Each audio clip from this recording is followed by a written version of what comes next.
Good evening, Steve D, and hello, Moon Eyes 2K, who has arrived what is it? Uncommonly. I was going to say unconcurrently. I'm looking at the wrong thing there.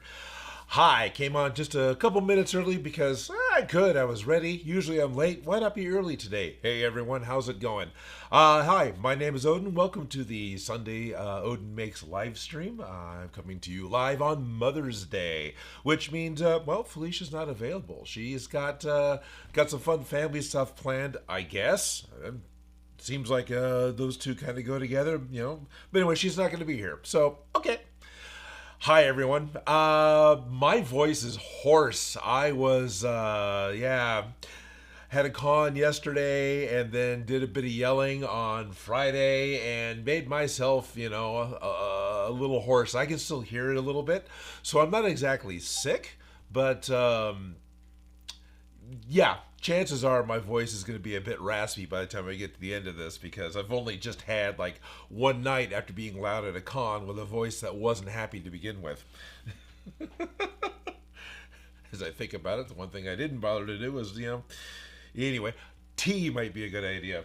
Who else here? Oh, right on. Marvel guys showed up. So Steve D was right here talking about how he was going to be able to show up. Moon Eyes 2K. Shock Gremlin is here. Ad Vixen was here for a second but decided to retract their message. And your voice is hoarse. Have you considered feeding it hay? Hey! Thank you, Moon Eyes. That would probably help quite a bit. Dad Does Junk is here as well. Excellent. Hello, Dad. Yesterday was that we were at a con. Felicia still wasn't, but we were at a con yesterday. It was Lodi Con. Lodi Con happens twice a year. There's a spring con and there's a fall con, and I actually really like Lodi Con. It is a smaller convention. It takes place on a fairground, so there's like multiple exhibitor buildings that are connected with like a large outside court area. I don't know. For lack of a better word, the vibe of the con is cooler. It is more relaxed than, say, Stockton Con. It's a smaller feeling. It is smaller, but it is a smaller feeling and more. What's the right word to think about? It doesn't feel as crowded and as overwhelmed, which is dumb because it's a smaller con, as, say, SAC Anime. But these are all put on by, not exactly the same person, but the same groups of people. They all assist one another to put on all three of those events. So, like, a lot of the behind-the-scenes people that make SAC Anime happen, make Stockton Con happen, and make Lodi Con happen. But the individuals who actually put on the cons are separate. There's one guy that is Stockton Con, and Lodi Con is his cons, and there's another trio that put on all the SAC Anime shows. So it was very enjoyable to get to go. Yeah, I don't know how else to put that. I've drug that out a long way. But anyway, sorry about that. Hey, everyone. I'm Odin. I'm tired. So Lodi Con's a lot of fun. We got set up. I got out there. Dan Does Junk and Dan's brother were both out there on site when we arrived, who gave us a huge amount of hand, gave me so much help with setting up the entire booth, getting things going. And then we were set up right next to the Zombie Prevention League with Hire for Hire and Adaptable Gamers Incorporated, and which is always fun. That we just, it's great to be right next door to them. Looking forward to potentially more cons coming up that aren't just Lodi and Stockton, where we're going to get to do that again. It was one of those cons where I was wiped out the entire day. So, it's like kind of a bummer for some of the people who maybe wanted to come out and see an energetic Odin, because I was not an energetic Odin yesterday. I was brain dead all day long. But still, so much fun. There was a really awesome Mysterio cosplayer. I don't have a picture of him. With some effort, I could get a tiny corner picture of him that Adaptable Gamers or Hire for Hire posted the Discord, but he had his. It was a comic book or animation accurate Mysterio. He had his padded muscle suit, which could have been store bought, could have been a modified store bought. Doesn't really matter. Had his purple cape, and had put together a working mirror dome head. So he'd gotten the plastic globe like you'd see at a light store, right, or Home Depot. He bought it from Amazon. He said it was $50 from Amazon, which that sounds about right. It was probably a 12, maybe 14-inch globe, somewhere around there. Not as big as the comics, but honestly, to go from 14 inches to a 16-inch globe, which is what, 400 millimeters to 450 millimeters, that's going to be a huge price jump, almost probably twice. I bet it would go from like $50 to $100. So totally appreciate getting and it was a good size. It looked good on him, right? So inside he had either installed a hard hat, cradle, or 3D printed some sort of a skull cap that fit him. So he could put it on, and this whole thing would sit on his head. And it was glued or double stick taped or whatever to the inside of the globe, so you didn't have anything disturbing the outside skin of this perfect mirror sphere. It wasn't a perfect mirror because that's virtually impossible in cosplay, right? However, he called it liquid mirror from Krylon, which worked incredibly well. It especially out in the sun. Because indoor outdoor con is great. We're right next to a large roll-up door. It caught the sunlight, and it was bright and silver and reflective, and it looked fantastic. In slightly darker areas, it still looked fantastic. It still looked like a really good even silver coat. All around this sphere. Was it perfect? Well, no, because stuff like that is really finicky and it's easy to mar. And he talked about probably needed to put another coat on it or clean it up or something.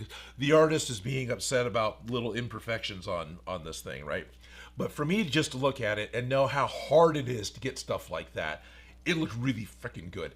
And he showed me what it looked like from the inside. My head didn't fit, but he showed me what it looked like from the inside, and his description's right. The best way to describe it, looking out of this thing, is like looking through a really dirty window.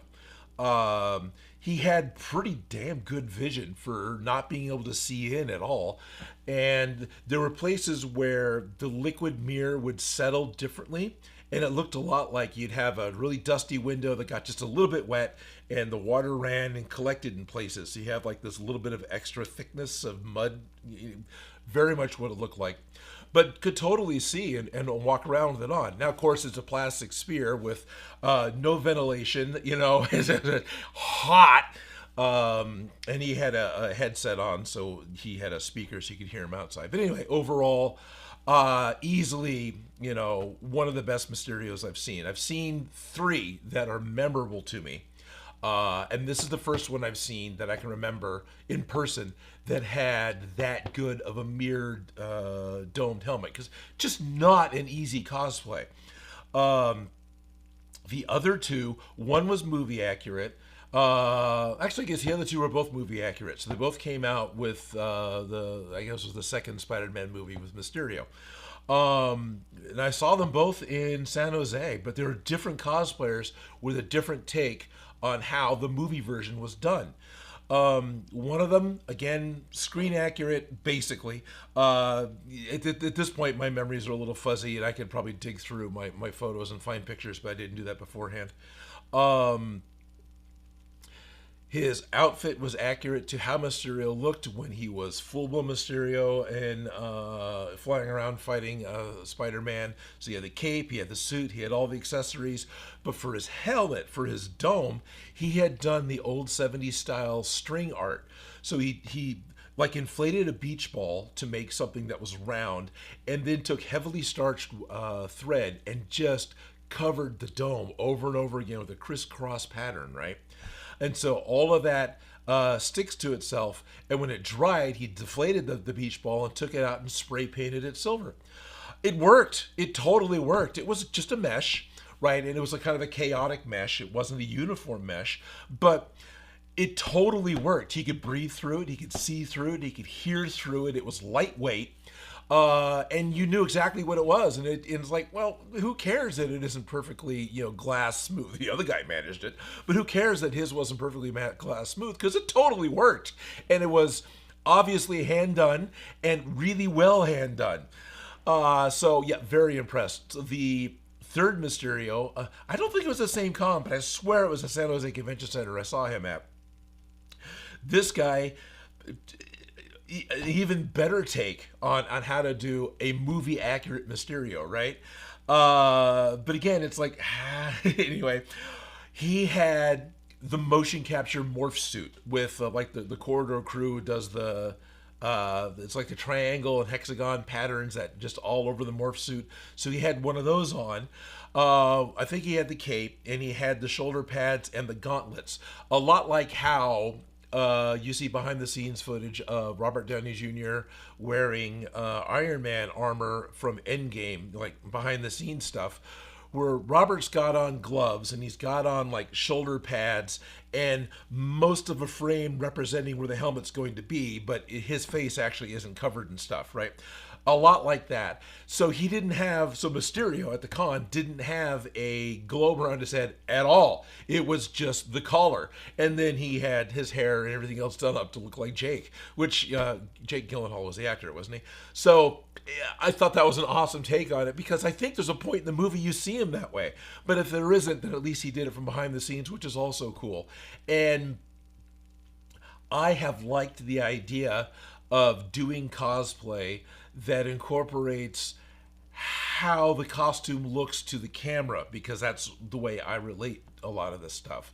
I really like the idea that it was on this motion capture suit instead of trying to actually do it right. And so the idea of doing a cosplay of a non-human form or even like a small flying thing, like if you wanted to do SKS props MODOK as a cosplay, which has got the headgear and the little tiny body, right? To do the rest of the suit just as a green morph suit, so it can be removed later, or the motion tracking suit that could be removed later. I think that's just great. I think that would be, I would be totally. I love seeing that stuff. That works really well for me. So just food for thought. The other things that work totally well too are when you're if you're doing a non-human character, like I've seen General Grievous, not in person, only on the internet, where he hid himself in the cape or partially hid the human inside the cape, and so General Grievous was this skeleton puppet walking in front of him.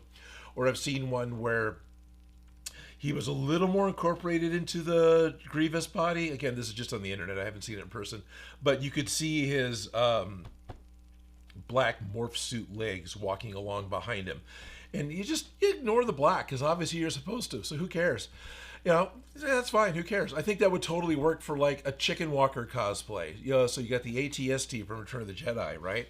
That if you had the upper body just be the big box, right, and you could look out the eyes or even have a monitor inside the big square head, you put a 1/12 or 1/6 scale Chewbacca popping up out of the top. But then the lower body is just your black clad morph suit that comes out what would be the butt of the ATST, because the legs are off to the side anyway, so that just comes off to your side, and the big legs come down to sideways snowshoes that you're walking on. So as you walk with your normal black clad morph suit legs, the Chicken Walker walks. I think it would totally work as a cosplay. I don't see why that wouldn't be a workable cosplay, especially for any of you guys who are a bit thinner than me. Shop Gremlin's apologies for being fairly useless. Hot lemon tea would be good. I forgot to make any before I started. I had black tea this morning, but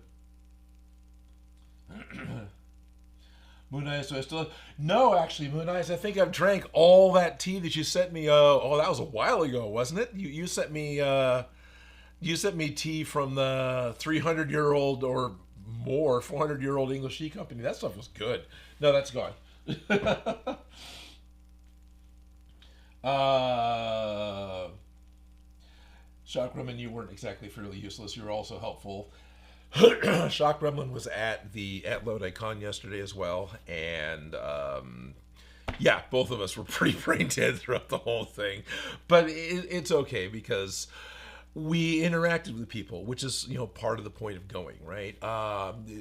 We have a super minimal cosplay repair presence at Lodi Con. That's not something we're there for.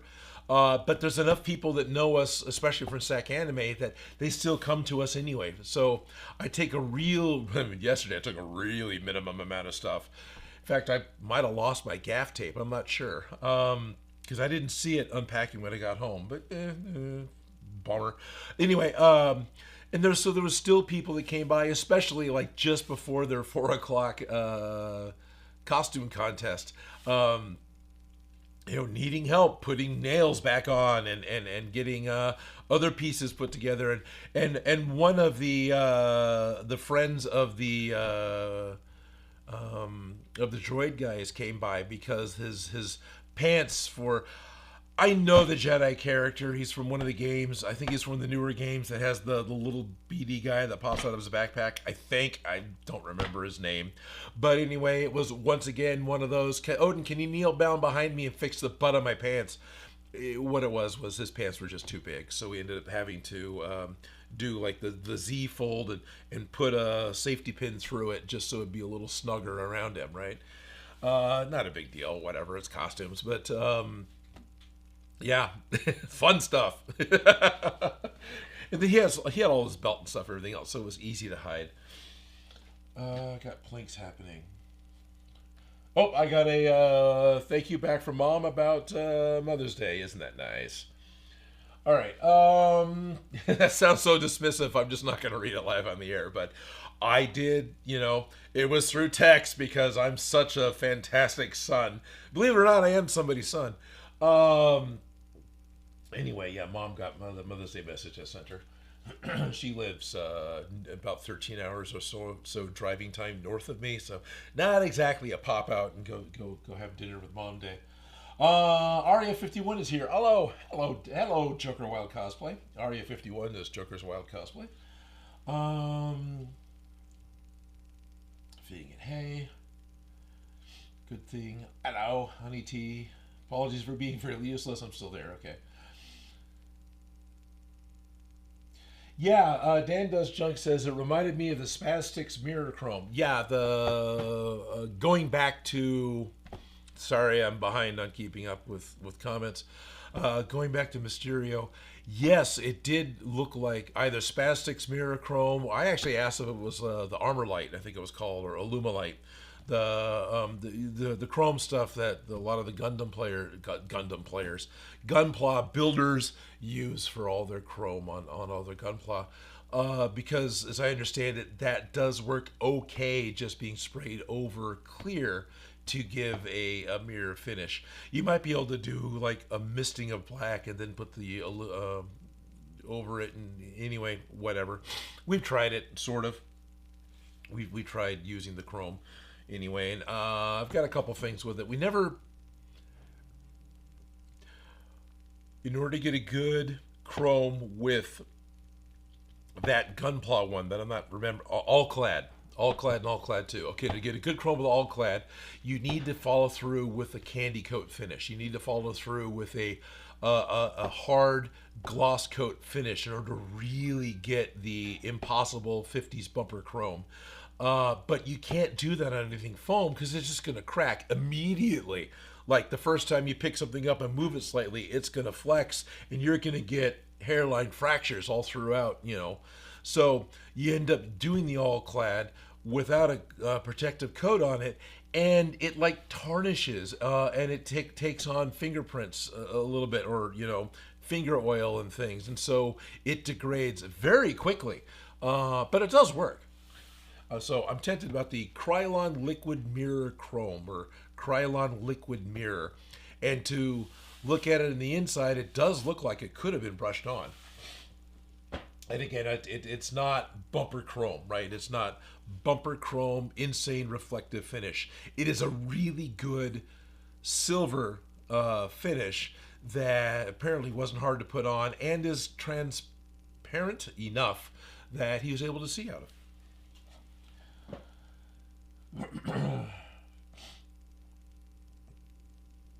Marvel Guy's mom is abroad, and so they're not going to be able to spend Mother's Day. Yeah, it's a bummer, but you'll be able to see her again next year. That's kind of, hopefully, I'll be able to have the funds to be able to go up and visit Mom for Christmas. That's a goal. Oh, nice. Aria51 knows who String Mysterio is. That is ATM Cosplay. I assume that's not Automatic Teller Machine, but probably at the moment. But, or it could be the dude's initials. But yeah, ATM Cosplay. I'm glad you know who I'm talking about because that particular cosplay impressed me. So, made an impression. It was totally memorable because I thought it was a brilliant idea. Moon Eyes 2K says, I'd be surprised if you were not somebody's son. Yeah, surprise. So Odin makes the portal form, lots of stuff to save time and see his mom. Oh yeah, it'd be nice if I had a portal. Shady's here, right on. Right, and Dan Does Junk yesterday was on his hoverboard pretty much all day. Dan said, hey, it's 2015 all over again, and he drug out. He had not, as I remember, the classic hoverboard, but it was a slightly beefier version with actual traction tires, and it looked bigger than I remember them being, but not by much. So yeah, like all day he was just messing around with this hoverboard because we had an outlet right next to our booth. So he'd mess around with it, stand on it, and then go park it and recharge it, then mess around with it and wheel around. And it was interesting because to me, security never seemed to have a problem with him. But there was somebody else who was messing around with a wheeled thing. Oh, a skateboard. A Spider-Man was on a skateboard. And twice I saw security get mad at him and about how he had to get off his skateboard. But I never saw anybody be mad at Dan, just tootling around. He didn't go that far that I saw. He probably went all over the place outside. I didn't pay close attention. But did security ever talk to you? The best part is towards the end of the day when we're loading all the stuff back out into the truck, here comes Dan carrying out Mechagodzilla parts. He's got like just the chest. Your coat, sir. And he spins around and leaves on his hoverboard. And then he comes back out. I think he managed to push a lightweight cart at one point while riding the hoverboard, which was a lot of fun. So let's see. I didn't get any pictures because I was brain dead. But M-Dubs and Adaptable Gamers Incorporated, Mariah and Aaron, Hire for Hire and Adaptable Gamers. I know these people, great friends. It's funny that I still get their handles mixed up because they're always a set. Anyway, they took a couple of pictures, and so there's my a lot of wrestler cosplay at Lodi, which was fun. And do I know this wrestler character? By his looks, yes. By his name, nope, can't tell you. But I do remember when they're stopping to pose for the picture, he pulls out his sock, and Shock Gremlin's immediately like, oh, he's got the sock too. So that's cool. I'm glad he actually managed to have that. And then there was another picture with all of us at the end. So at the end of the con, having our little group photo, because Hire for Hire and Adaptable Gamers, we like to have like a group photo if we can at the end of each con. And they have Rock Paper is the one with Barrett's arm, a friend of ours that came along to help them today. So that was fun. And the right-handed Doom has the strings inside the fingers, right? So you can pull the strings and the fingers will close. Well, like a couple of years ago, the pinky broke. So no matter what you do with right-handed Doom, you're basically fucking dainty, right? Because the pinky is always extended out right. Which is great fun. And then one of the Power Rangers came by and picked up the sword as they typically do. I'm pretty sure I saw the Power Rangers couple there during the con as well. I don't think this is one of their crew, but it could be. So it was a lot of fun getting to talk to them. So good con overall. It was a lot of fun, and I'm looking forward to Yeah, okay, well, Stockton Con's going to come up in July. So a lot of the same people get to hang out with, with Hire for Hire again. Dan Does Junk will probably show up for that one as well, which is awesome. And so Stockton Con will be, I think, the first week in July. It's not July 4th.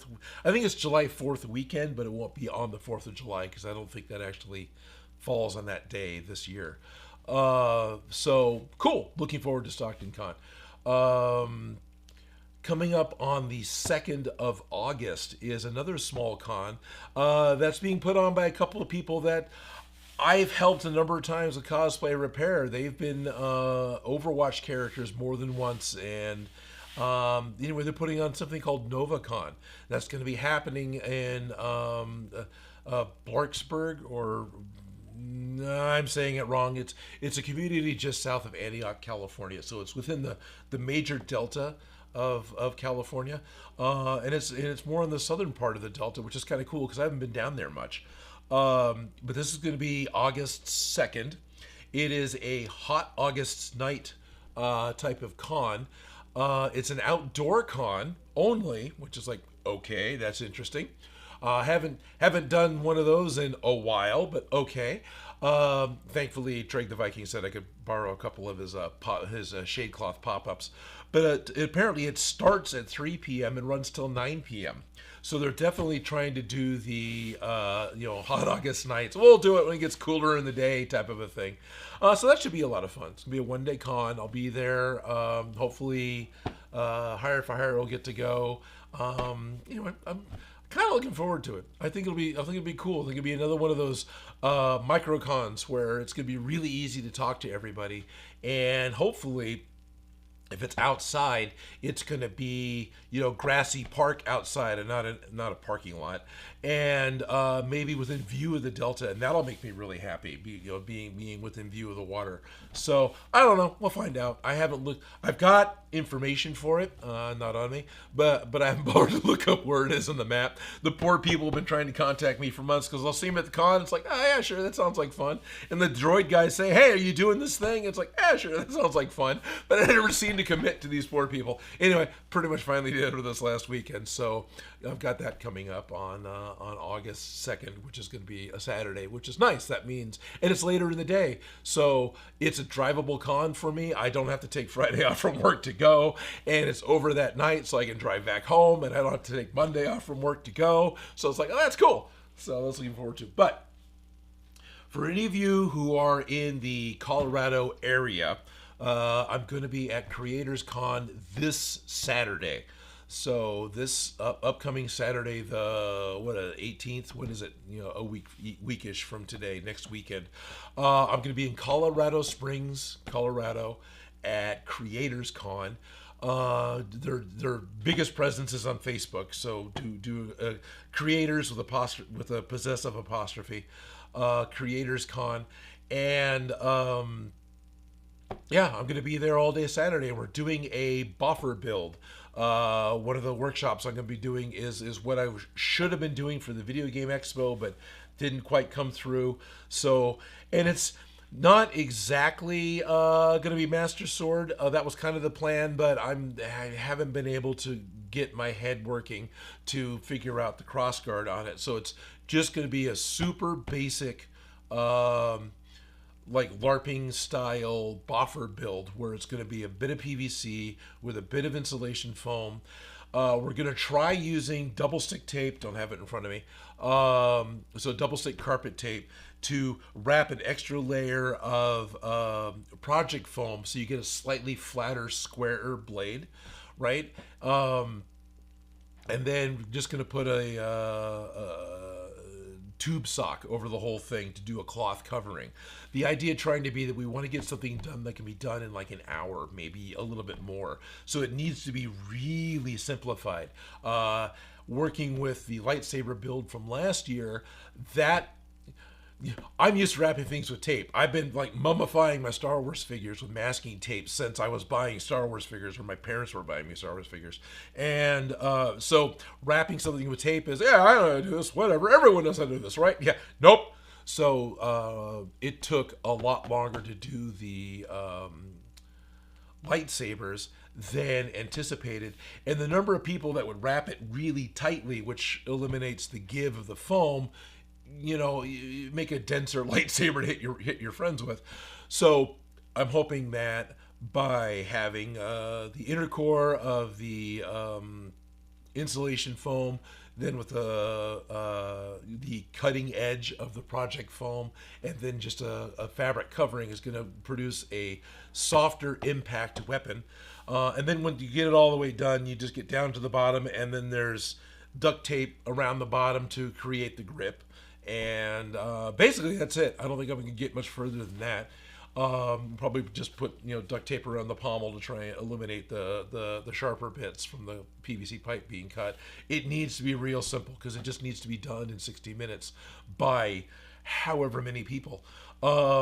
Something I'm looking forward to is my cameraman from DIY Prop Shop and the early years of Odin Makes. His name is Neil. He lives in Colorado Springs, or dang close to it. So he's actually going to be coming out to the con, and he's going to pick me up from the airport. He's going to drop me off at the airport. Shock Gremlin 2 is going to pick us both up. It's great. So I'm going to get to see my cameraman again. In fact, the camera I'm talking to you on right now, he gave me. So, looking forward to get to hang out with Neil again. And I know Will Connors and his wife said that they're going to be coming out. So going to be good to see Will. Hey, Will. And so I'm looking forward to being able to see some friends that I haven't seen in a long time. Anyway, that's the next con coming up. Pardon me as I just ramble for a very long time with a voice that mostly works. So yeah, Dan's legs and feet hurt from being on the hoverboard all day. Of course they do. Getting back to comments from a long time ago, because I talk more than I read. ATM Cosplay. This is from Aria51, Joker's Wild Cosplay. Aria says, ATM Cosplay is part of Team Sunrise. That's their cosplay group. They're based in the San Jose area. One of them also made an amazing Doc Ock and Scorpio. Okay. I wonder if I've seen that Doc Ock, because I've seen some pretty amazing Doc Ocks. Dan Does Junk says it's a Halo Rover X. And no, and security never had any issues with me. Sweet! You're probably going slow enough. Yes, Adam Vixen says, so fancy Hellboy. Pinky's out. David Harbour was okay. Okay, I haven't seen the David Harbour Hellboy yet. I had a real hard time with the coloration they did. I can appreciate wanting to separate your Hellboy from the previous Hellboy, but I didn't care for the comic style, so I never read the comics. But Hellboy in the comics was red, fire truck red.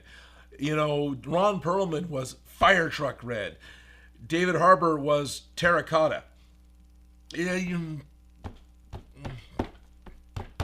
Anyway. Brentwood, thank you, Shock Gremlin. On May 17th is going to be Creators Con. Look at you people trying to help me as I just ramble towards. Please don't die. As I just ramble towards the camera. So Aria 51. Shady says so far. I'm not sure. I'm not sure which joke that is for me. Aria 51 says, so why were you wrapping action figures in tape? There weren't as many monsters in the 80s, and so they were mummies. Basically, I think there were times I would basically make costumes for them, wrap them with like the old school manila colored, like the slightly off-white masking tape.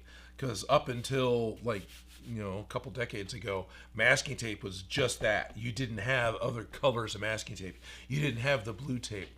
So I'd wrap them with that because it would come back off pretty easy, and then use markers to color on them, or they were just, they were mummies. That's all, basically. I can remember using whiteout to paint one of my, I had a C-3PO and his hand broke off. I was not gentle with my action figures. His whole arm was there, but his hand snapped off, right? So he was missing a hand. So I took whiteout or liquid paper and painted the whole action figure. It was lumpy, but painted. Now I had the white one, right? That was walking around in Star Wars. So, that's why.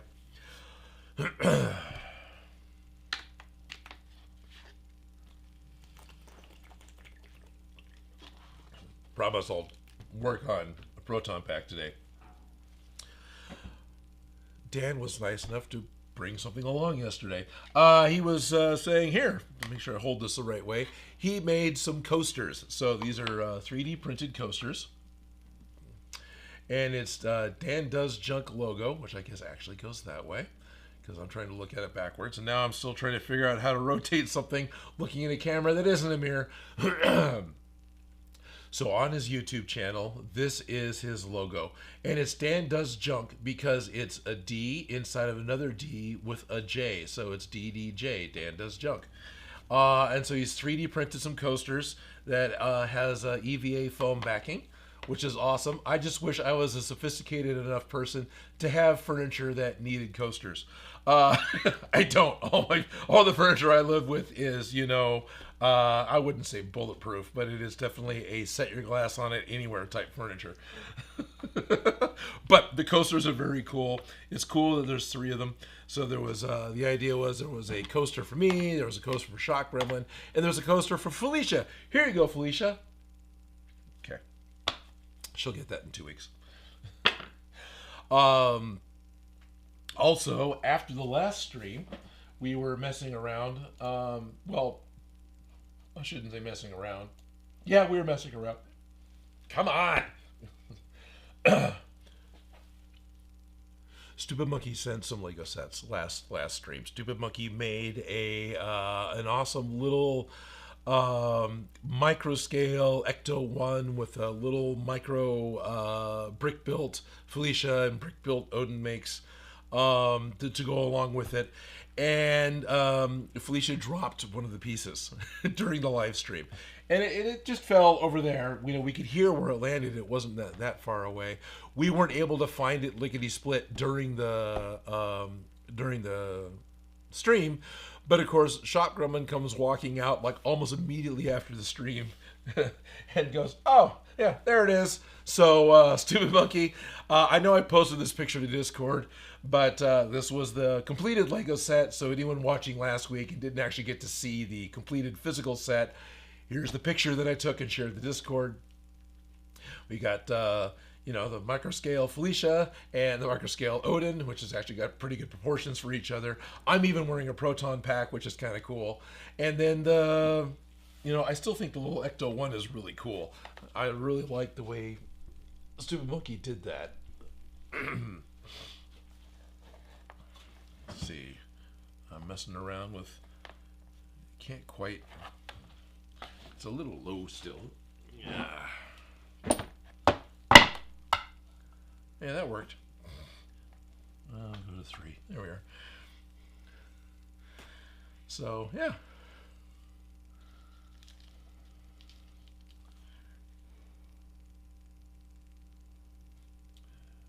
I think it's really cool. I like your Lego art style, Stupid Monkey. This is, of course, I like Lego, right? So I've got a biased opinion. It's got the inverted rounded clips in the bottom, so you've got kind of a, it's either Soft Shocks Ecto 1 or it's a Hover Ecto 1, one or the other. But yeah, I think it's really cool.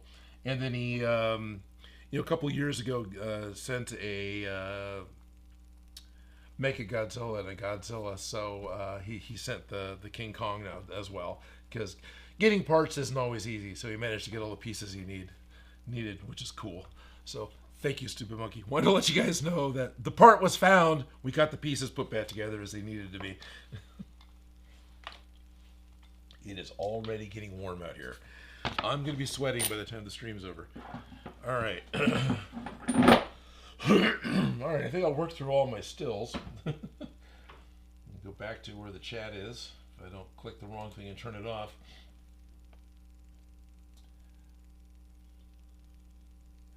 Shady says, yeah, so you're still too far to travel to go con from where I'm at. Yeah, Shady, I know. I'm sorry. You're still, a bit more East Coast. Colorado's still kind of in the middle. It'll happen. I'm jumping around the different cons, much as I can. We all have a foam Odin somewhere. Maybe it's time for a ragdoll Felicia. Funny. Well, funny. And Advixen says you can use Lego to do Honey, I Grabbed the Shrink Ray. All right. I got 5 minutes. I'll be clicking over to public with a zero announcement to anyone that I was doing this today. But that's all. That's all good. So we'll see how much outside world pops up. Alrighty. Was that all that I wanted to talk about? I do have mail. I've gotten a number of mail, as in postal mail, you perverts. I do have mail to open today. I got a surprise package from overseas. I got a package that I ordered that I haven't looked at yet. We got to look at that together. I'll open those up today. And then Lewis, who may or may not be watching, when we click over, had sent some of the neutrino ones from Ollie's. He managed to find them.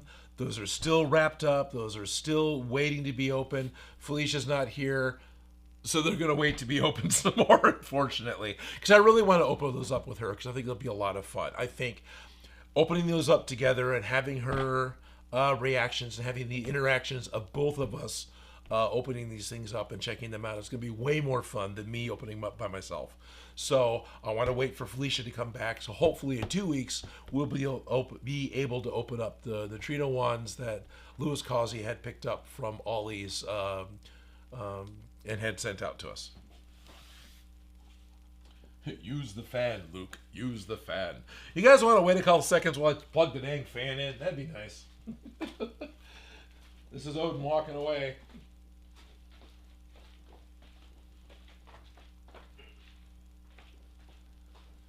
All right. Yeah. So I got the fan.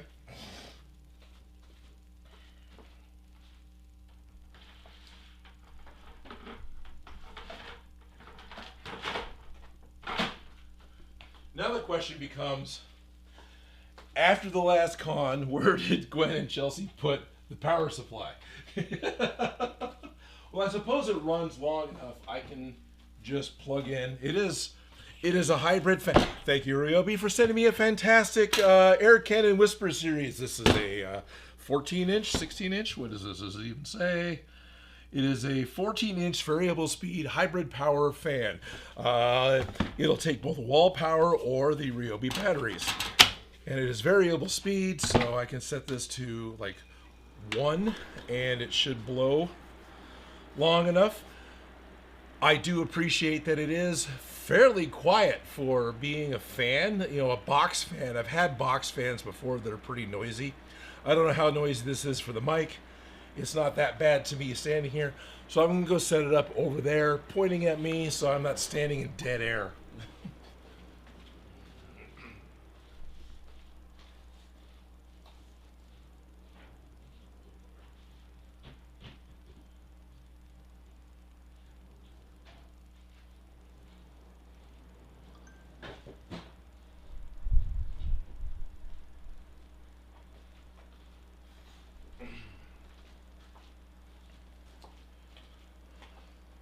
That puts the mic in the air. Oh man, that is so much better. So the microphone is in the air pad. Oh man, that is so much better. I think one of the reasons I was brain dead yesterday is I was cooked. Yesterday it was 95 degrees in the Central Valley. No, that's not outside of normal. It's Fahrenheit, of course, you poor guys. So that's not outside of normal. But it is abnormal to have 95 degrees this early in the year. And for it to be just yesterday, it's going to be 79 today. Anyway.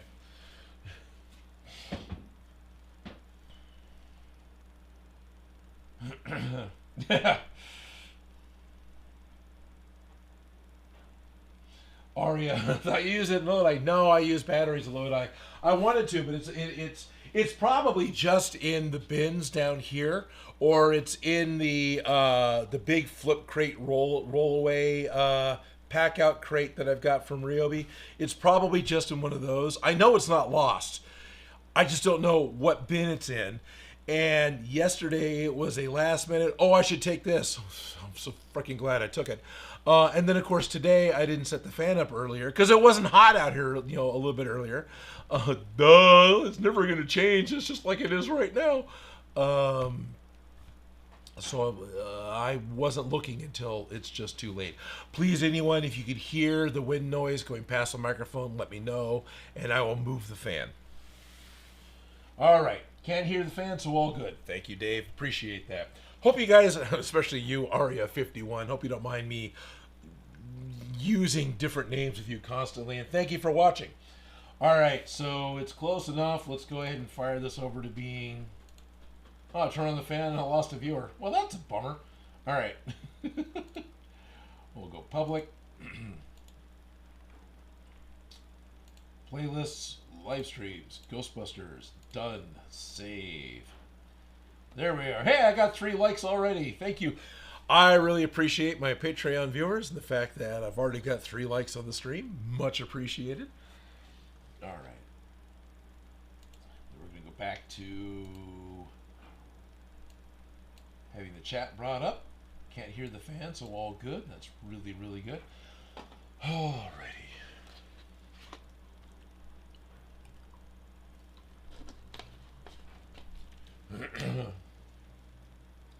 Obliterate the like button. Lewis is here. Lewis, I was just talking about you. Hey, Lewis, I want to thank you for making it to the live stream. I told you that Felicia and I would be opening up the fantastic packages that you sent me. And as you can see, Felicia's here, and we're ready to go. I think I'm going to have to wait 2 more weeks. It's Mother's Day. I didn't consider that when I was picking out the days I'll be doing the streams. So Felicia's not available today. I think opening up the neutrino ones that you'd sent is going to be a lot more fun. Opening them up with her, having the interaction with her, having her take on what she sees on it, and us playing off each other is going to be way more entertaining than watching the slightly hoarse Odin open it up by himself. So I'm sorry, sir. I'm going to wait another 2 weeks to open those up. They're still wrapped up. I received them. I set them aside so they're safe. They're still in the same spot, safe. I know exactly where they are. I see them every day. They're in my sight. But I don't want to... I want to wait for Felicia. I think it'd be a lot more fun. Hey.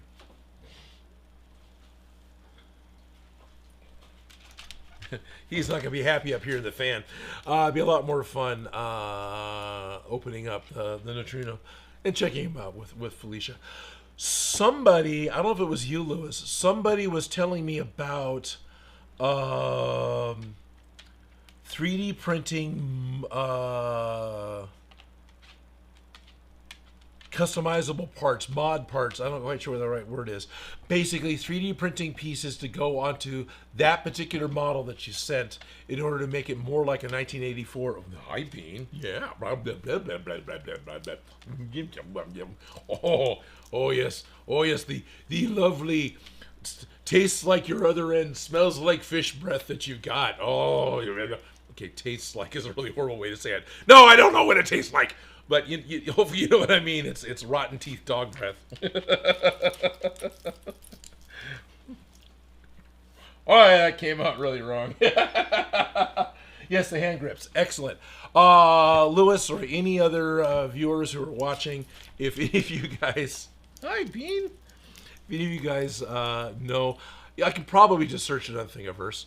Or Printables or one of those, but... I should probably just print those over the next 2 weeks, or ask Shop Gremlin too, over the next 2 weeks, just to have them ready to go, because I think that would be kind of fun to just do when we open them up. So, anyway, I know he doesn't like being on the table, and he also doesn't like being in the wind. Hey, it's Bean. It's Naked Bean. He doesn't have his sweater on today. You're a good boy.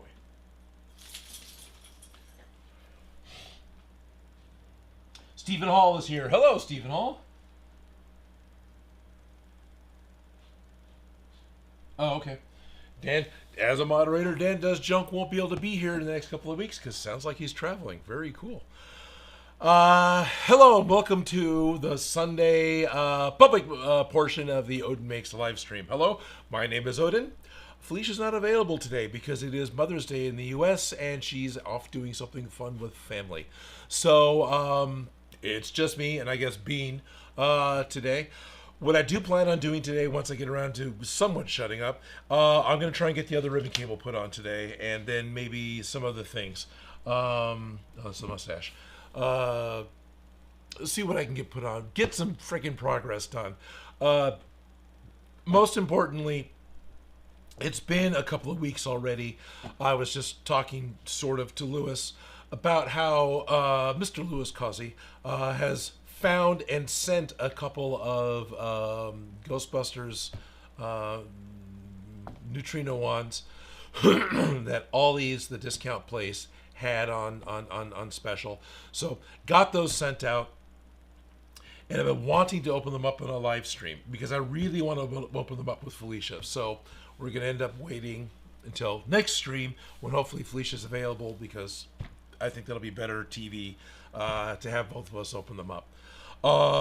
Additionally, on Discord, Ace, the guy who drew the little chibi Mechagodzilla and Gundam, as well as a Bumble Scorpion I hardly ever use, and the main logo that's used as the thumbnail for the stream. He's the artist for all those cartoons. He is currently working on the Ecto goggles. He's 3D printed up some sets of those and has been working through them. Initially, his plan was to just 3D print the parts and send me the kit because, here, why not? He got into making them and then just started making all three because he's got a set for himself, he's making a set for me, and a set for Felicia. So he's got Ecto goggles and he's been doing lots of work in progress. He's repainted them I don't know how many times, chasing the right color of green. Finally found it. Finally found a good olive drab color from Krylon that he spray paint he picked up at Walmart. But anyway, so when those get done, when that particular artist is happy and finished, he hand cut the lenses that go into the. Anyway, when that particular artist is finished with his 3D printing things, he said he's going to send those out, which is really cool. So that'll be a fun unboxing that'll happen a little later this summer. Not a lot later, probably next month, but a little later, because Ace is far along. He last on Discord talked about, I guess Bill Duran at Punish Props did a quick tutorial where he needed to make a buckle for something. So he took a small bit of hardware store aluminum and cut out the buckle shape that he needed, and then filed it and sanded it all down smooth. So Ace did that because he didn't like how weak the 3D printed one was going to be. So instead, Ace did this, did it 3 times or 6 times, how many buckles you need on the goggles. And then he's looking at it, and Ace realized that, okay, I've got this metal buckle, but it's not shiny silver metal in the movie on the prop. It's a darker, like, black color. And he didn't want to spray paint it because, I don't know if you messed around with trying to spray paint aluminum, it chips off very easily. If it's Star Wars, that's fantastic. Ghostbusters, that's not quite the look you necessarily want to go for. And then he realized he can get what's called a bluing solution, which is misleading, but it's a bluing solution, or quick blue, again, from Walmart. Bluing is the process that turns metal nearly black, and it's used a lot on, like, guns. So go figure, you can get that easy in America. But you use it for other things as well. And apparently it worked incredibly well. And it goes on with a dauber, a bit, I think, a bit like leather dye would. So he's able to blue these metal buckles that he had hand filed, and he says they look great. And that particular treatment on metal is very durable. I mean, you can remove it, but it's very durable. And so the buckles shouldn't have any kind of issue. And if they do, it'll be more of a natural wear pattern instead of the cracked, flaking paint pattern that you get for Star Wars. Follow? So, anyway, looking forward to seeing those, Ace. That's really kind of cool. Lee132 is here. Hello, and I have a question. Is Odin still making new videos or episodes?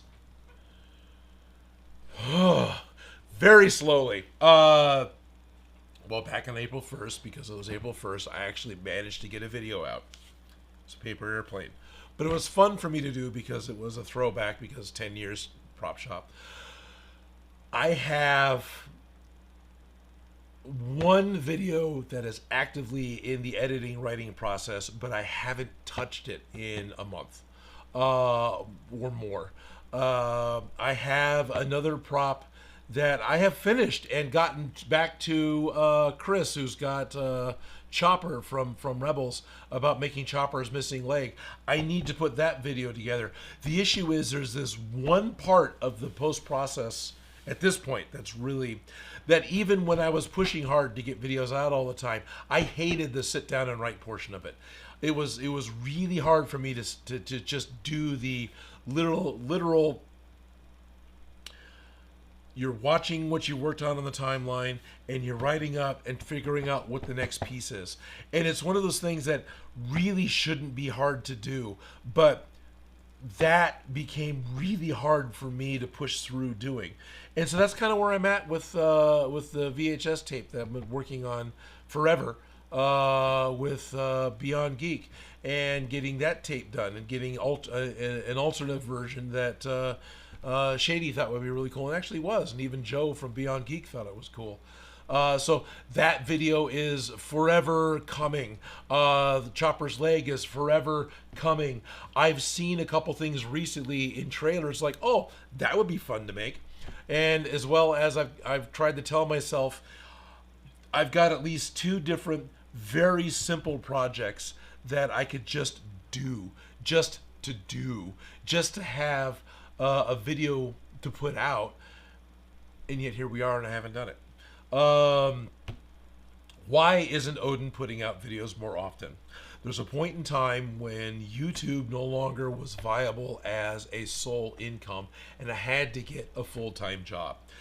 So, not a problem. Managed it. Got a full-time job. Full-time permanent job with the state of California. So I am a state government employee, which means I am qualified to say close enough for government work. But the issue is, at this point, what I do for work is nearly identical to the task of writing an Odin Makes episode. And when I'm done with doing whatever it is for work, I kind of don't want to look at Adobe Premiere anymore, right? I'm kind of ready to wind down. So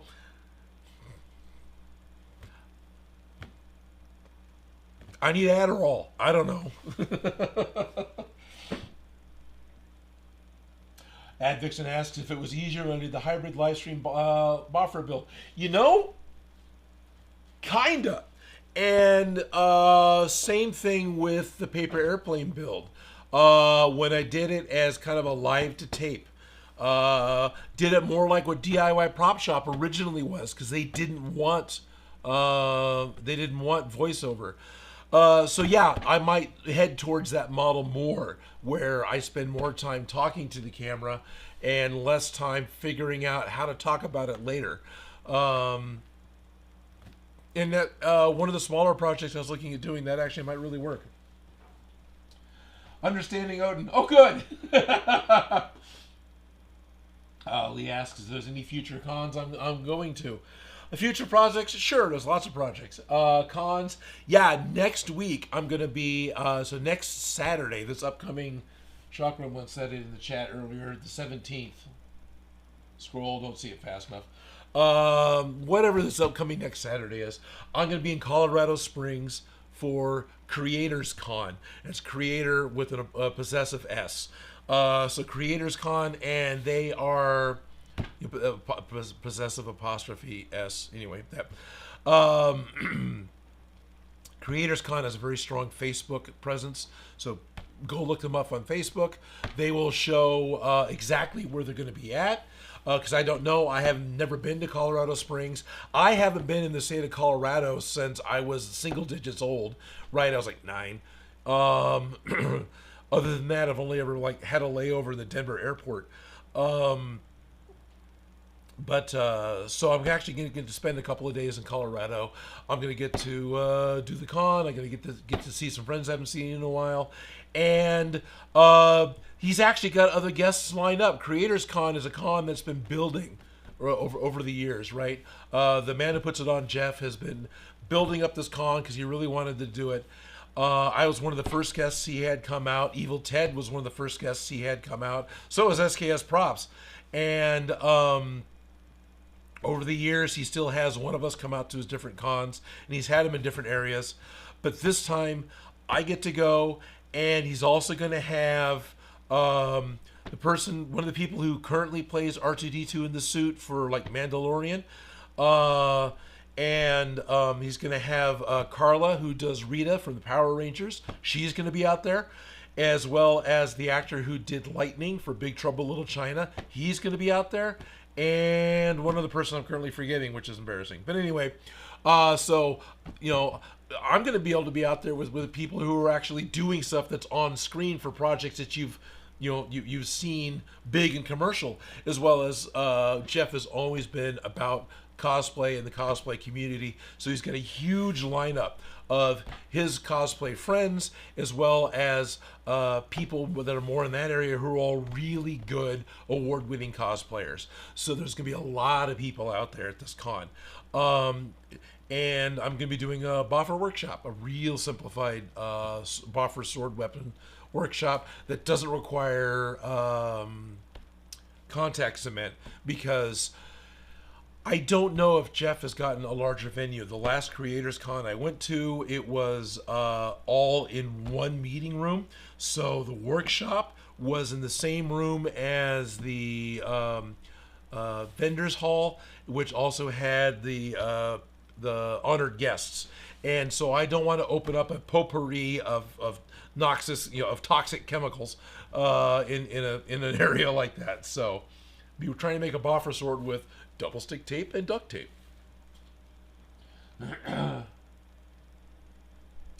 Lewis says, with all the electronics tech, they still put people in R2s.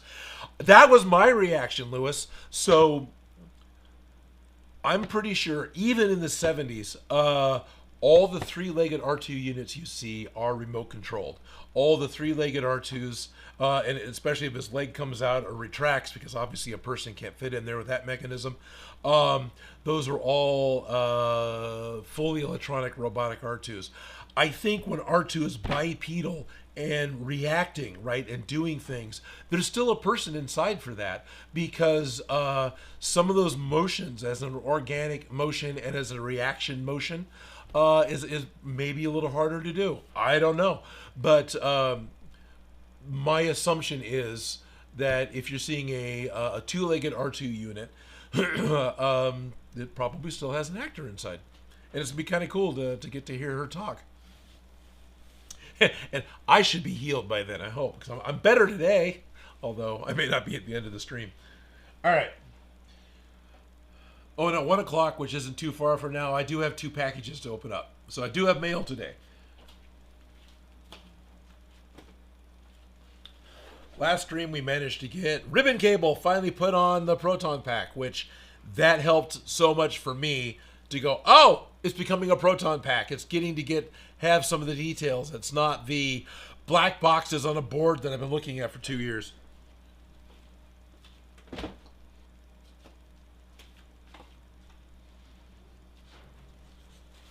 Let's do that to the other one. Let's get that going on the other one. I will do my best to pay attention to the chat as well. Oh, Lee likes it. That's cool. Thank you, Lee. So I'll do my best to pay attention to the chat as well. I'm usually either in becoming focused on what I'm doing, or, I'm not really very good at multitasking. Now, as I recall, there's a call from last time. The wire, the ribbon cable that we got has a really pretty side. It's got a really good glossy, you can almost get a glisten there. But the other side has got a matte coloring. It's just, part of the manufacturing process. It still works as a ribbon cable, which is all the manufacturer cares about. So, and what I remember, when we put this on, I put it on pretty side out, right? So we made the clamps, put the clamps on, screwed it down to the Proton Pack but then you immediately twist it, and then the matte side becomes primarily what's visible. So today I got to remember to put this on the pack with the matte side, with the non-glossy side facing up. So when we twist it, the glossy side becomes the predominant side on the outside of the pack.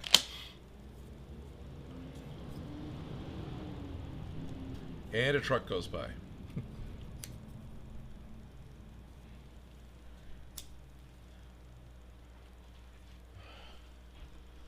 Bryce News, Sui Empire Ghostbusters, Sui. Wow, you've been in, yeah, anyway. Sue Empire Ghostbusters were in the house. Wow, I'm sorry.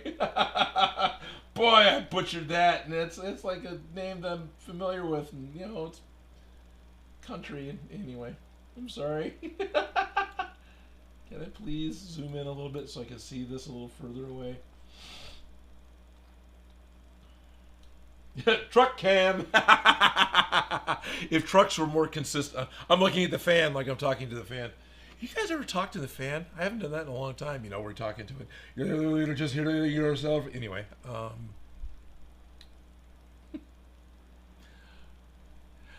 trucks don't drive by outside often enough to put up a cam like I had in the old shop where you can see the trains going by. But it's fun that on occasion, I still hear that train line because, you know, living in Sacramento, I don't think you can ever get far enough away from the train line to not hear it at all. Sacramento's pretty big. It's not that big. But anyway, heavily distracted. Bryce News saying, yeah, Sue Empire Ghostbusters were in the house. Bryce, it's closer than California. It's still not that close to you, but next week I'm going to be in Colorado Springs. So next Saturday, I will be at Colorado Springs.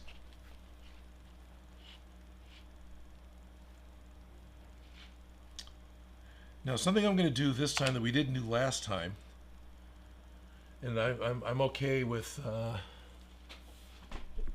hearing opinions on this. So last time when we did this, we had our ribbon cable, and you know, just out of the way we want to do it, the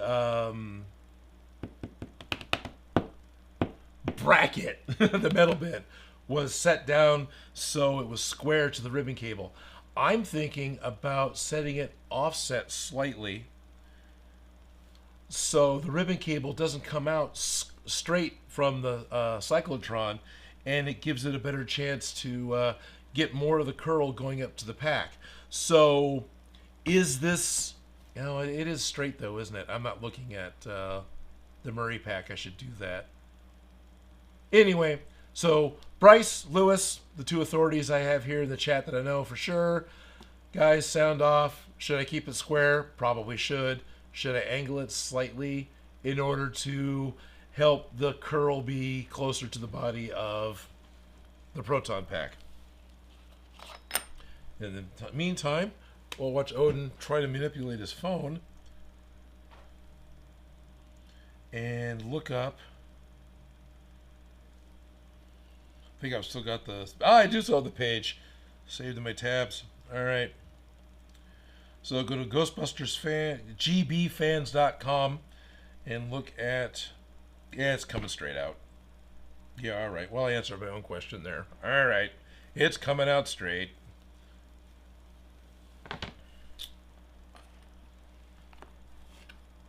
Top.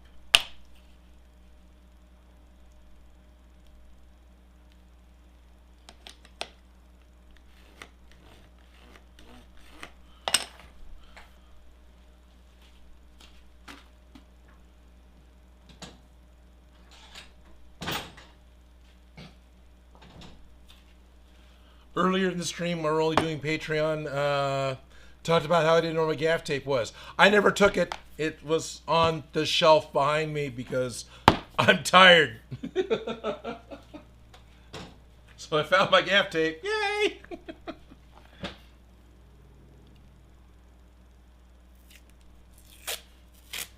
Would have been worse if at the con yesterday when I thought I had it, I was trying to find where it went.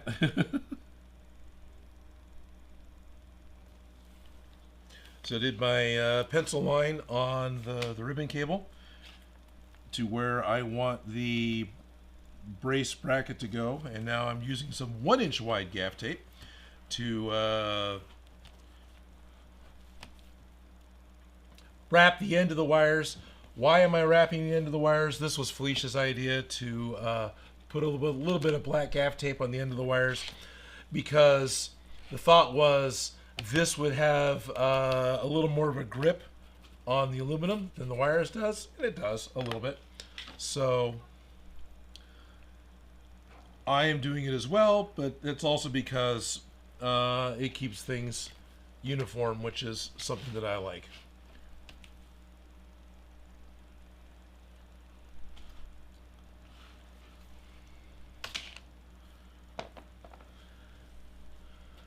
All right.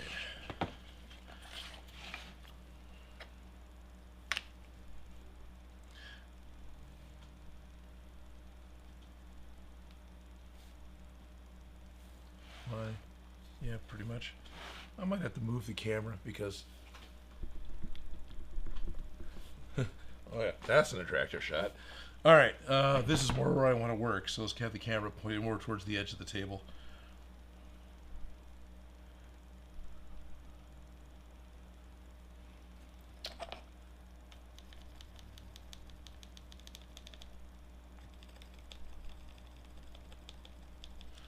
So just use some pencil to mark where my dots are. Hey, we can even see that on camera. That's great. Okay, now I need the... Here it is. I move Proton Pack.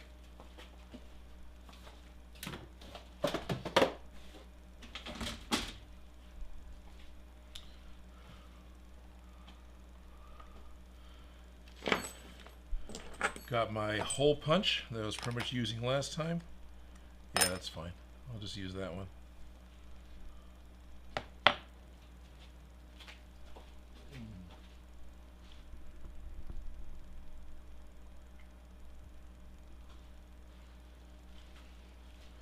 Okay. Oh, all right. I think to be nice, I'm going to go mute for a second. I'm going to hit off on the camera, and I'll strike the 2 holes, and then I'll turn the microphone back on. So there's going to be no audio for a second. That's not a problem on your end. That's me doing it. So we're going mute now.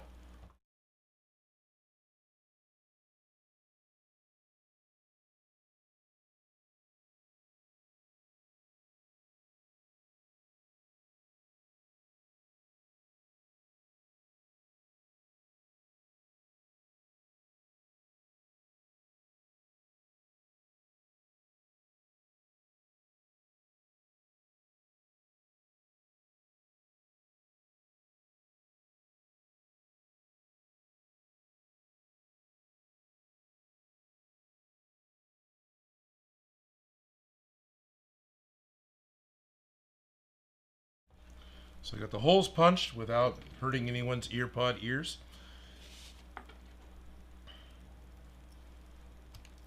Apparently I'm having a bit of a switching issue where I'm forgetting what camera angle I'm on. I don't know if I explained the whole I'm going to go mute thing to the right camera or not, but whatever. We're here now.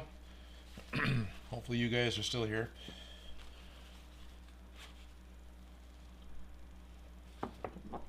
Oh, Gary Can Cosplay's here. Sweet. Hello, Jerry. Jerry. Oh, no audio. Was it Lee says, "Oh, I have a question for you if it's okay." No, it's not. You're not allowed to ask me questions. No one asked me. No, what's up? Makes think about making a lightsaber. Is there anything you would have done differently, or would you still make it the same?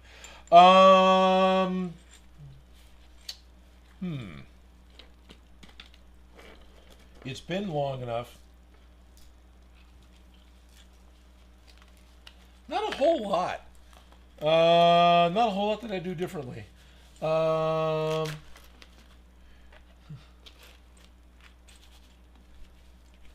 Ghostbusting. Would I have done anything differently? That's a good question. Apparently, no.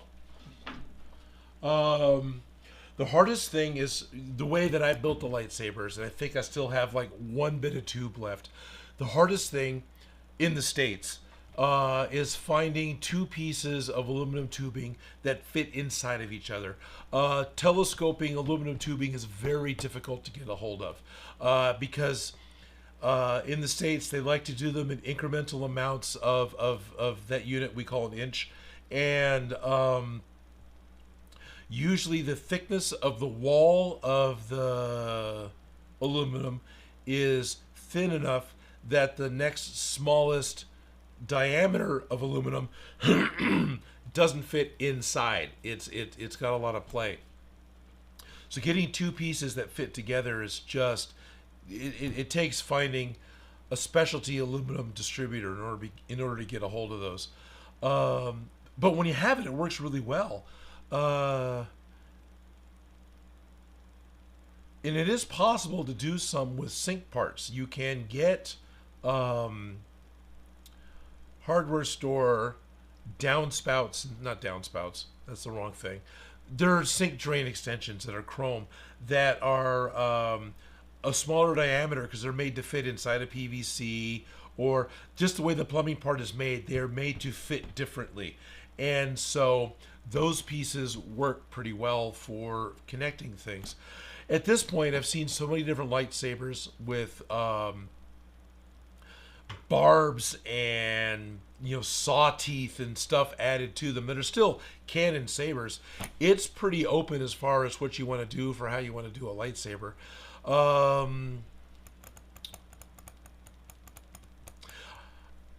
I think the one thing I would do more of that I didn't do for the Beyond Geek saber is I would make them more rechargeable. I like at this point making the things a rechargeable thing, like the dark saber. When we had Luke helped us make the dark saber at the Dallas Makerspace. He did all the milling work and such on the aluminum handle. Did a fantastic job with really minimal reference work, but the space inside of the handle was, it had to be drilled out. And there's a point in time when we broke through into the grip area. There is not enough space for AAA batteries. I mean, there is, but there isn't. So yeah, and even with, which it's not on the wall right now, even with the Beyond Geek lightsaber that I've got here, it takes, I think, a 4-pack of AA batteries to run it. The batteries get pretty warm. It works fine, but it'll last a day at a con, but you're going to be going through batteries. So yeah, I would certainly try and do more rechargeable 18650, 18850, whatever, rechargeable batteries in the lightsaber hilt. I think that'd be the main thing. I still like the single light at the hilt that illuminates the full blade. I like the way that looks. I like the way the blade looks. I like the fact that you can remove the plastic blade and you have just a hilt. All those things are a big plus for me. I like the fact that you can have battles with them and you're not in danger of ruining the LED strip that's on the inside.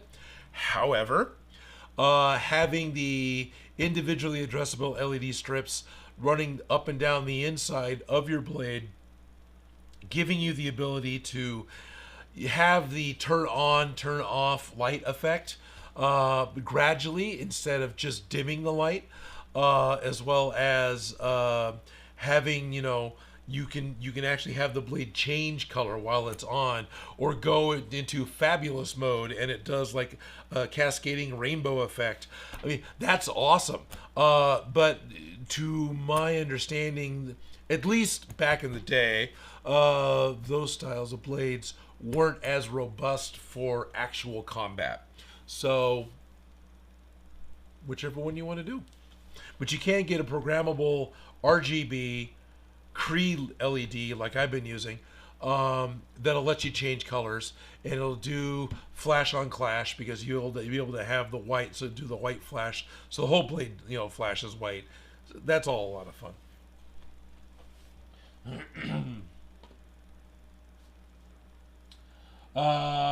Sweet, Jerry's filming again. Awesome. Arm is finally on the mend. Hopefully, I'll have a video out in a week or so. Awesome, Jerry. I need to follow your. I need to follow you. You're a fantastic example. Have I ever wanted to make animatronics? Walker Innovation says, hell yeah. Outside of my skill set. Oh yeah. No, I loved monsters. I loved foam monsters and all the cable articulations as well as the robotic pieces. Yeah, oh yeah, that'd be great. Luckily, Shock Gremlin knows what they're doing, so something like that can happen because that's outside of my skill set. At this point in time, I'm more interested in working in collaboration with someone else who knows what they're doing in order to have a good outcome than to try to be a jack of all trades. And I know a lot about doing some of that stuff, but what I know isn't the nitty-gritty how to actually plug the bits and pieces in and make them work. I know a lot about, you know, how the pieces will be made behind a foam latex mask in order to get some of the motions and movements that you want. Because I've seen a lot of behind the scenes on it. I've seen in person some of these mechanisms being worked. But yeah, the actual how to, you know, that's me working alongside someone who knows what they're doing. And I highly recommend that if any of you want to do something that's outside of your skill set completely, to watch stuff on YouTube, or if you can actually meet up with a friend or a colleague or someone else who knows what they're doing. There's nothing wrong with working with and learning from someone who knows what they're doing.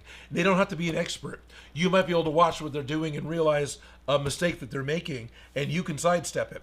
And yeah, work with people. Absolutely. Work with people who knows what they're doing.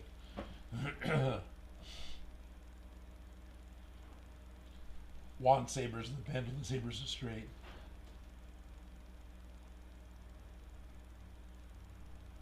Lewis says, I have a challenge for you since you have the wands.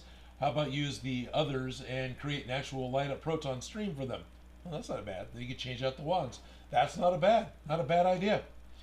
What was it? A haunted house where somebody in a full Ghostbusters suit, as part of the routine, would have his pack out. He'd get all set, get up against the wall, and hold his proton pack. And of course, the audience was, you know, a little ways away, and they had EL wire or LED wire on the wall that would then turn on and flicker and move, and he would just do this next to it. And so, you know, from someone who's standing across the room, you know, he's throwing proton at whatever ghost was up in the ceiling of the haunted house. I thought that was a really awesome way to do that. Ralph says, that's how I got into metal casting. I watched others on YouTube. I don't know a dick about metal casting. I'm super happy to have gotten a chance to work with Ralph on getting some metal parts made for my Proton Pack. Okay, I need to put these pieces on.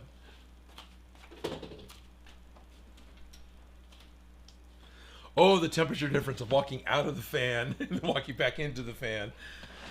Oh, yeah. Smaller buildings, more exposure to elements. Alrighty. Trading with skills is a great way to get projects done. Yes, it is, Shop Gremlin. In fact, I do believe we are planning on having a project day coming up. This is you know, something that Shop Gremlin, some of Shop Gremlin's friends are coming over, and we're doing a information swap or a skill swap, and I'm looking forward to doing that day. Shavy D. Okay, that's a huge question to answer. How come you stopped doing videos making props? Life hit me like a truck. Easiest way to put it. I got into a point where I emotionally couldn't handle making videos anymore for multiple reasons. One of them, I got corrected with a divorce. So at this point, it's just becoming hard to get out of the routine of not making props, not making videos, specifically as the making the videos part. That is really hard because I'm doing that as a full-time job to support myself. I'm making videos as my day job. So my day job is finally done. I don't really want to look at Adobe Premiere more. Doesn't mean I'm throwing in the towel. I'm not. I want to get going on this some more. I had a lot of fun, and it took a bit of pushing to get the paper airplane video done, but that was a lot of fun for me to do, and I need to do more of those. Well, it has to go this way, doesn't it?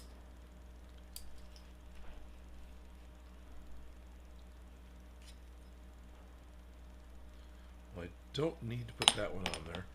So what I want to do now is I'm working on... This has to come off the cyclotron, and from what I'm seeing from the reference, it is pretty much in contact with this guy here. In fact, it gets bent. So that's something else I kind of need to worry about trying to do with... I failed on the other pack to get it that close, so I kind of want to get this one a little bit closer. Sorry, fingers are in the way. I'm just trying to figure out how to...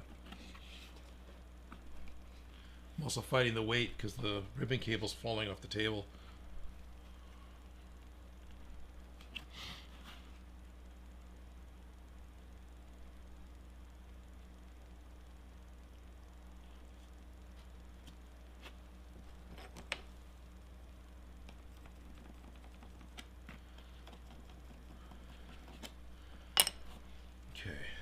Yep, I can see those.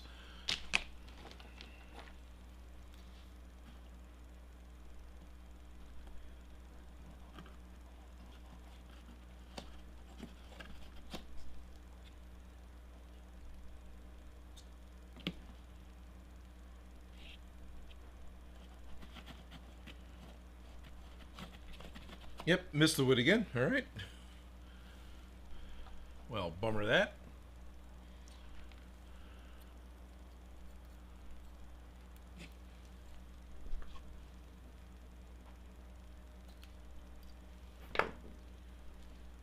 Oh, thank you. Shavi D says, I understand and I'm so sorry. Well, thank you, Shavi. Honestly, the divorce was good for me, but yeah, no, thank you. And thank you for calling me a legend. That's awesome. Thank you. You're very flattering. That's awesome. Lee says, I'm happy to see you back here, Odin. Thank you. Yeah. I still enjoy this. I do. There's just, yeah. Yeah. The day job sucks the life out of you. I'm not upset with what I do for a day job. I'm freaking grateful to have one. Gives me a lot of independence back, but still, I get done and I'm done. Okay. Doing this a second time is a whole lot easier than trying to think through it. Okay, I got the right side out. Earlier I talked about how there were two sides to... we noticed this last time, which is the right camera angle. I'll do the same one. It's out of focus. The ribbon cable had a really nice glossy side, and then it had a side that was a little more matte and frosted. So I'm going to make sure to have the frosted side up, because once it's mounted frosted side up, almost immediately the wire gets twisted, and the majority of it gets the backside facing out. That's what happened with the last one. So I'm going to try to make sure that I'm doing it that way on this one. And I know I said that earlier for all you fine folks that were here earlier, but, you know, I'm trying to say it again because not everyone who's here right now was here earlier. I'm also not going to be making any videos this week because my voice is crap.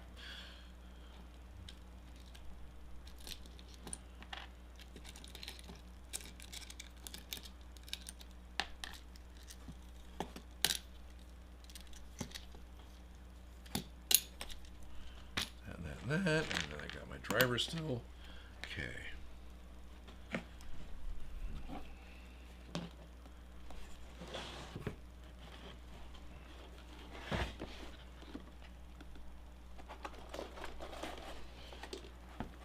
Sorry, there's not much to see with this. Ooh, that's the. Oh, that's the wrong side. Wrong size bolt.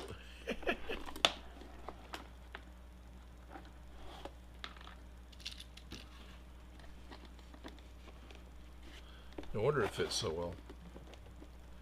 Come on. Now I'm not looking at it. Come on. I have to start over.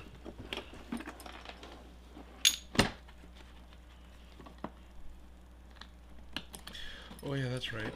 I should have known. That went together way too easy. The hole that the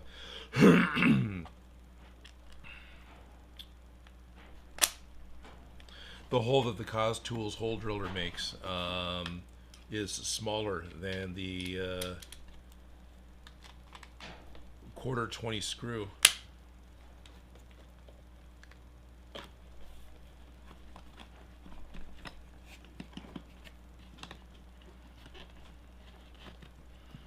There we go.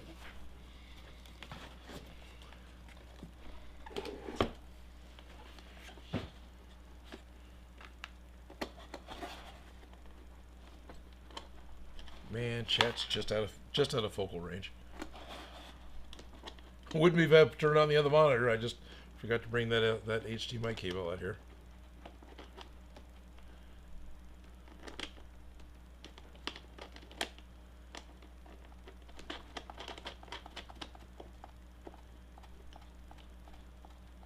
There we go.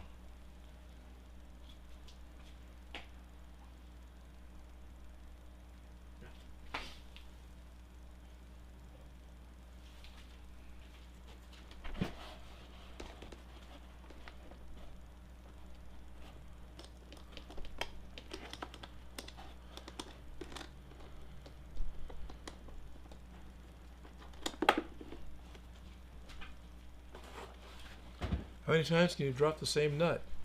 Every time. So far.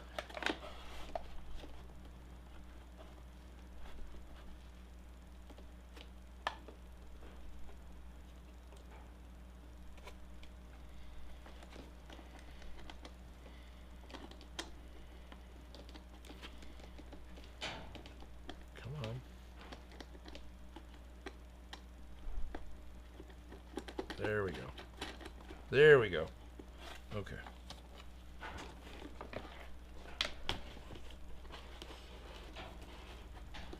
I'm going to rotate it because I'm horribly right-handed. Horribly right-handed. Jerry Can is agreeing that it's hard to get back into the swing of things when you haven't done it in so long, even if you love it. Yep. New habits got formed.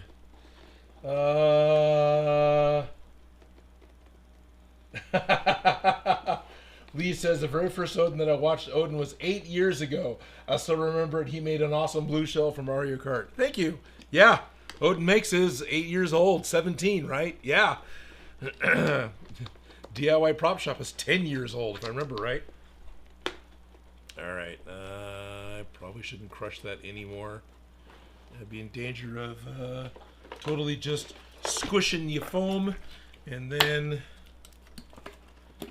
causing damage. Let's tuck the wire up deeper inside the cyclotron with the probably feeble hope that it won't fall out so much.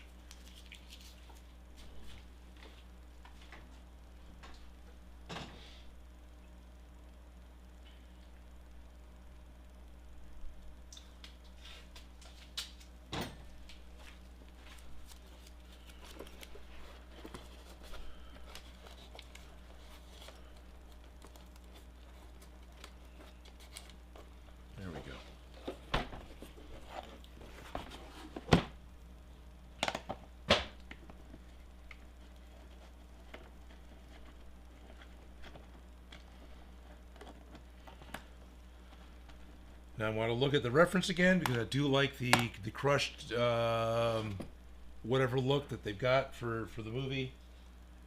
Alrighty. Oculus says, I think mine was the portal gun. Right on, guys. Thank you, Lee, for watching something every night. This is Bob Ross of Propmaking. Thank you, guys. This is until it drives you nuts. Yep, dropping your nut. Stompy's right arm is almost done. Sweet. You even fixed the LEDs on the pew pews. Whoa, what's this? I just got a super chat from Shadowlands Radio. I my first ever faux flower arrangement for my mom for Mother's Day last night. That's amazing. Schultz Division is here. Hello, hello. TJ is asking if I ever do another Call of Duty Wonder Weapon. Maybe. One of the issues with doing any kind of... I mean, a Wonder Weapon is a Wonder Weapon, right? So a Wonder Weapon can be, depending on how it looks, but one of the issues doing a YouTube video that features anything that looks like a firearm is that they just flag it. It doesn't matter. It literally says even replicas. They don't care if it is a gun-shaped prop.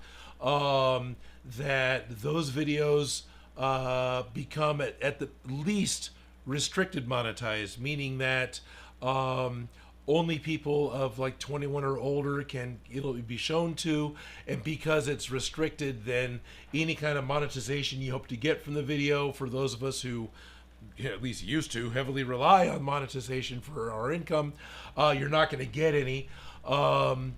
And apparently Ted Smith, so someone else who's been doing YouTube videos longer than I have, had a week-long blackout date because of having a gun-shaped object on one of his live streams or something else.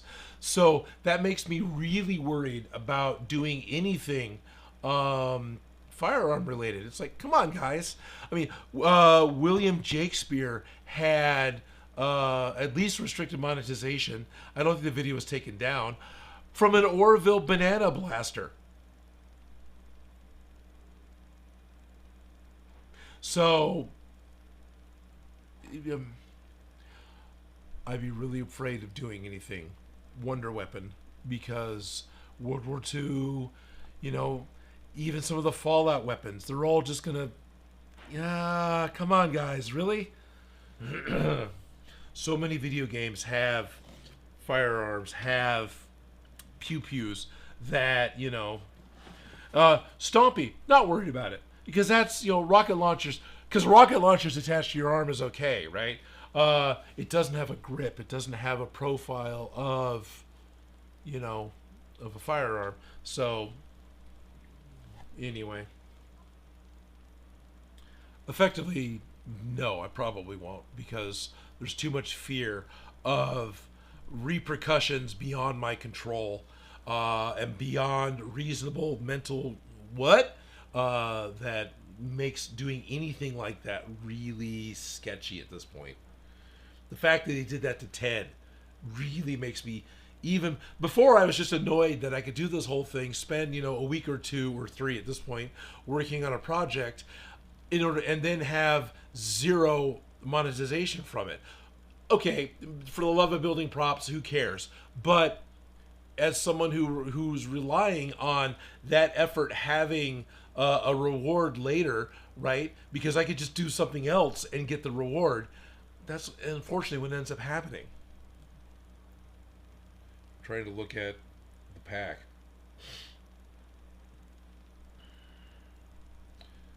So it is folded in half and then folded in half again, basically. So it comes out. I've only got really far away shots right now. So it looks like what we're doing is we're taking the ribbon and we're folding it kind of in half, even maybe a little more so, and then folding it in half again. And there's a lot of crunchy bending going on. And I'm not too worried about being, I'm not trying to make a Murray pack. I'm not trying to make, that particular pack. So I don't mind this being a little different. But I like the way some of it looks. So I kind of want it to be somewhat similar.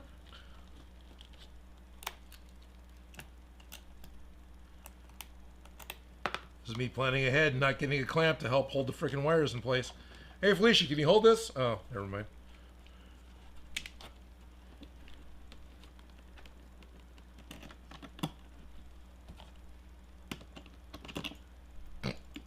Jesus.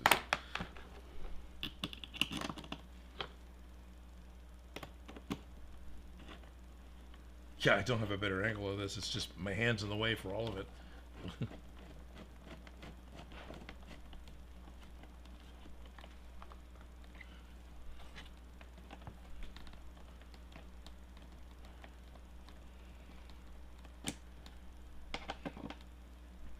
I've just got an extension bit, right? I've got my Allen key screwdriver bit stuck into what would go into your rechargeable drill screwdriver, because I only need this to be finger tight in the ABS, the threaded ABS pipe.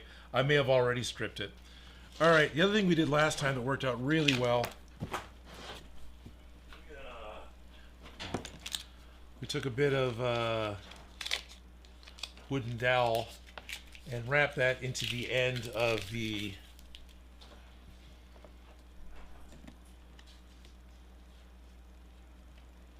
with a little bit of double stick tape.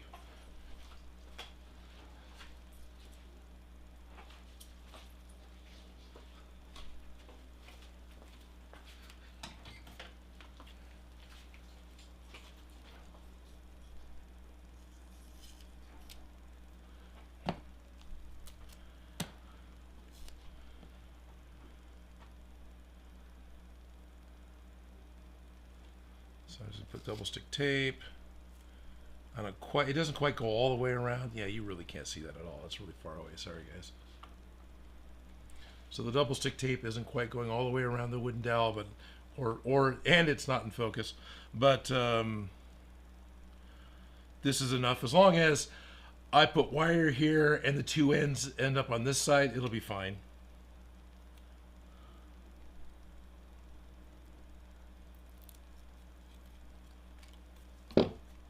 This is the carpet tape, double stick tape I intend on taking with me to Colorado for trying to make the boffers. So we'll see how well that works out. So I'm going to take the middle section and stick it. So I can then just kind of roll it. And what's funny is this particular wooden dowel is almost perfect for the wire to wrap around in a really good circumference, really good whatever. It fits. You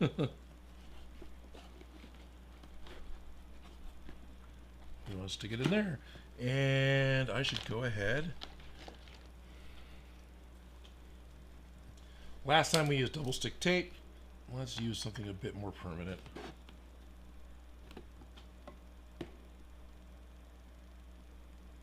Drizzle.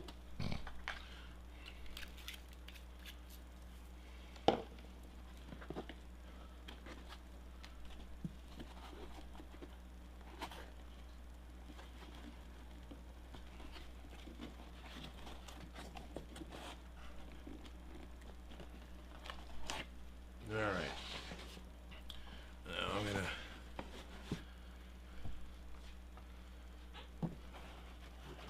try and put some, come on, pressure on that.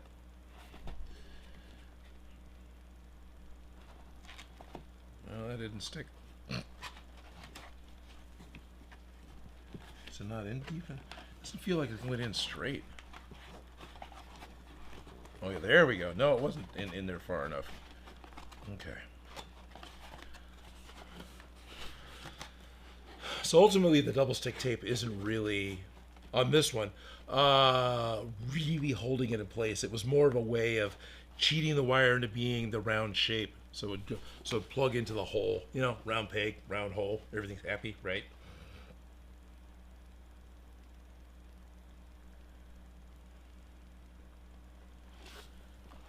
All right, that should be. Don't mess with it. Let it set up. Okay. Now, did I have glue come through on the other side? No, not that I can see. Yeah.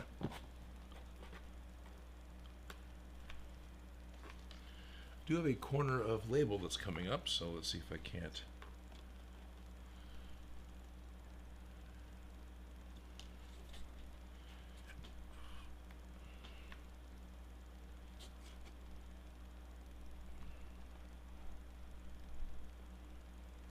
There we go. A little bit of my finger. Let's not get glue on the top part of the label. And I did. All right. Use Felicia's toupee tape. Almost! TJ says, what's your, with a period, favorite prop that you've made?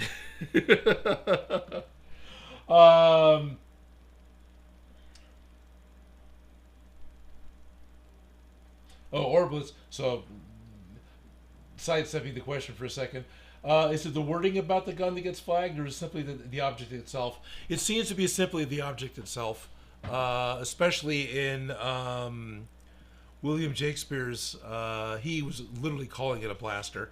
Calling something a blaster seemed to be really good to begin with, and I was doing that for a little while. But at this point, my fear is just the object itself, because anybody can just flag it, right?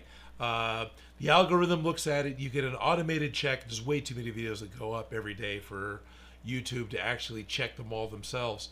So you have the automated one go through, but then people can come along later and flag stuff. So it's just it feels like it's too huge of a risk for, YouTube still has a 3 strikes you're out type of policy as well. So if you get something that hits you, that's not a copyright strike, but still, if something like that hits you, and then I don't want to lose my channel. I really don't. I like my channel. I like the people I get to talk to because of my channel. I don't want to lose it. That means soy seeds some tea, sir.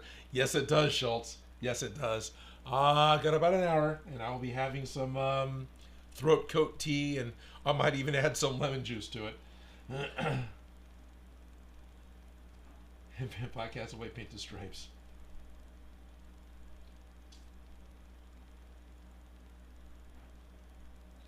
Thank you, Walker.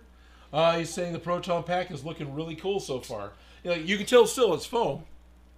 Oh, something new showing up? Okay. I'm being told it's 1 o'clock. Technically tea. It's green tea. It's cold. It's carbonated. But it's technically tea.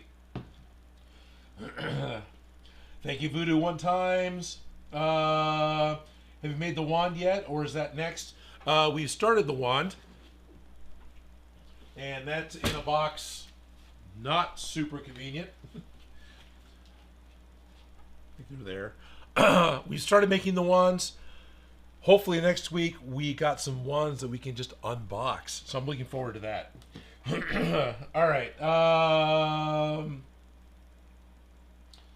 Shady's got triplet-inspired Ghostbusters put on Discord. So Shady has been having a lot of fun making his own artwork. Has got some T-shirts out on Amazon that apparently been doing good for Shady, which is really cool.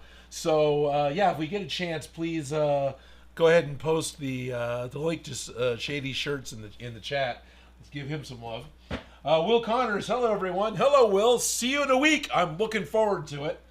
What is that bottle? That Vixen says. This is my Soda Stream bottle. For Christmas, I got a Soda Stream because I was drinking tons of diet soda, and it worried me to look at the chemistry makeup of what the soda is. I mean, I've been looking at ingredients on stuff for a long time because I had friends with other dietary issues, right? Wanting to make sure that certain things weren't in the ingredient list.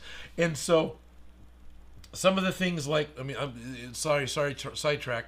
Some of the things like mustard. So basic condiment like mustard. I pick up a brand name nationwide distributed mustard, and it has an ingredients list that reads like a junior chemistry set or a PhD chemistry set. And then look at the store brand mustard, and it says vinegar, mustard seed, water. I'm going to buy that one. I know what those things are. So, kind of the same thing.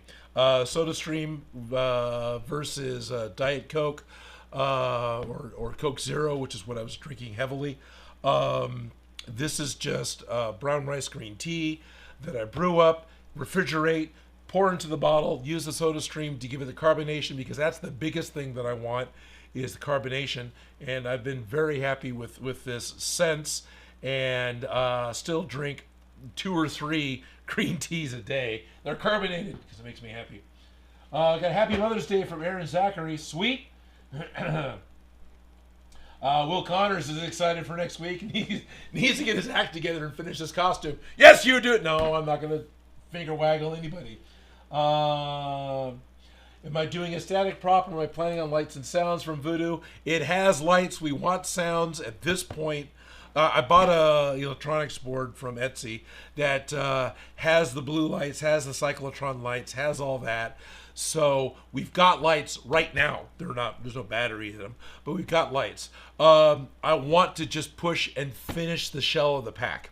We've got Alice packs, real surplus Alice packs. So we want to get all that put together and ready to go. And then we can work on adding sound to it. Because at this point, we just need to get these things done and wearable so we can wear them somewhere. But it's 1 o'clock. I got mail today. I got 2 bits of mail. Moon Eyes 2K says, a single issue I have of SodaStreams. It's their own soda, their artificial sweetener, no matter it's diet or not. Yeah, absolutely. That's why I don't use SodaStream's soda. I literally brew tea and carbonate tea. Because, getting the store brand mustard, that's vinegar, mustard, and water, mustard seed and water.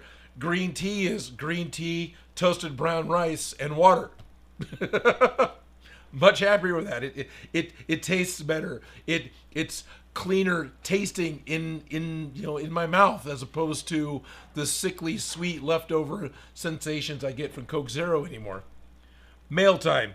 I've got 2 packages. I've got one that's a surprise package from Simon Sirkin, who does the Cosplay Shed. We'll open that up second. And I got a package from imprint.com. This is one that I actually ordered. This was something I ordered specifically for next week and ongoing cons. What this is or should be, is a defective pull tab. Thanks, that worked really well. Let's try the other side. You get 2 tries here, guys. All right, that worked better. What this is a table runner. Oh yeah, and it comes with a bag, and actually some fairly decent cardboard, but throw it away, Odin, as garbage. This is ordered from imprint.com. Imprint. Print more, pay less. Actually, yeah, it is kind of right. No, what's this? Order number. Well, that's my order number. I'm not going to show you guys that. It's a table runner. What they did is I gave them my logo and got a 6-foot piece of cloth printed. So it is a white cloth, but it's printed black. So half of it, or 2/3 of it, is just black. This thing's 6 feet long, and I'm not going to be able to pick up the whole thing all at once. But on the other side, I've just got a nice big. This works really well. The fan blowing on it. Odin Makes logo printed on it, and the idea with this is sitting at a table at a con, you're able to throw it over the edge of the table, and now you have your name at a camera frame where nobody can see it, laid out. This is actually a lot brighter than, the Droid guys had some, so I kind of knew what I was getting. But yeah, I'm actually really happy with this print. Now, imprint.com added the white outline. They sent me a digital proof to make sure that I was okay with it. So they added the white outline so that way the black would be separate from the black. And yeah, I was okay with it. It's like, yeah, that works. That's great. What I see with this, aside from, what I want to do with it, what I see from this as a possible thing that could be done, this is a 6 foot long, fairly heavy, non-stretch piece of fabric that's got good printing on it. And it's, 2 feet wide or so. You could, print yourself a Helldiver's cape. And it's long enough that you could almost make it double-sided if a 3 foot cape is going to work for you. Or you get 2 of them printed so you could have not just a white on the inside. Or you line it with another nice liner so you have your printed side on the outside and a good liner on the inside. It'll end up being a fairly heavy grade cape. But I could see, for cosplay, for $40, you could get a custom printed superhero cape, which I think would kind of work out pretty well. Now it is a straight cape. It's only 2 feet wide, so like a Superman style or Batman style cape or a Spawn cape, that's not going to work. It's not wide enough. But yeah, anyway, I don't know. Of course, at the same time, you could probably just order Helldiver's capes.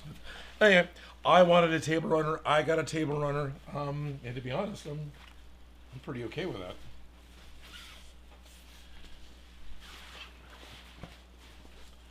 So yeah, this is not sponsored. I saw this. I literally bought it, and it's from imprint.com. That's the company I purchased this from. This was not a sponsored video at all. This is just me happy with my purchase. Well, me gambling is going to be happy with my purchase. They asked, hey, do you want a free bag to put it in? Heck yeah, I want a bag to put it in. Even though it's kind of a crappy backpack kind of bag, but it's a bag. Sounds great. I throw it in a bag, and now I can really not take care of it, but I know what it is, I know where it is, and it's not going to get hurt. So that's fantastic. I'm happy with that, and I will love to hear what you think when you see this next week. Let me set this somewhere or I'll lose it. Okay, now that was the thing that I knew I was getting. What did I get from the Cosplay shed?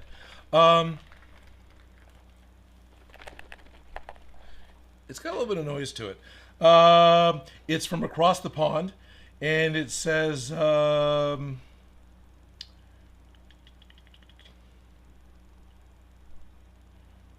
just says model kit. All right. This thing is taped up with enough packing tape that if it had fallen into the ocean, it could have floated here safely anyway. Thank you, Simon.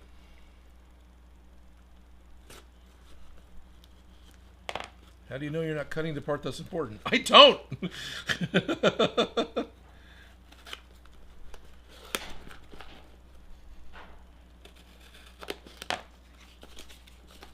All right.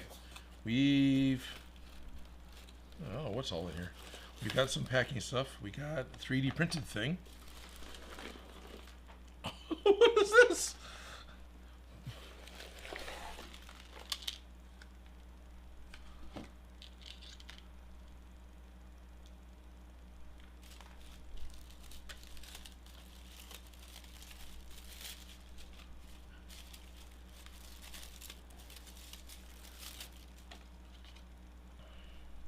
Okay. We've got our, this is who sent it, the Cosplay Shed, TCS Services. He's got a lot of Warhammer on the other side. That's his card. Thank you. Oh, and another card. All right, got a pair of cards in here. What am I seeing? So 3D printed on sprues, which is interesting. But I could see the benefit of doing that because you're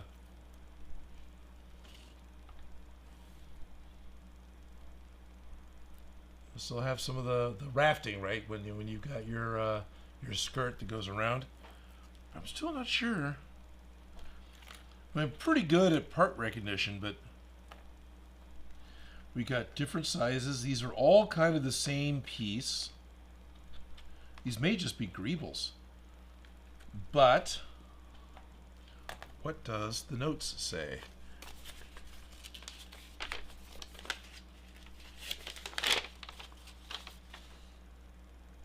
Flying Greebles by the Cosplay Shed. Okay.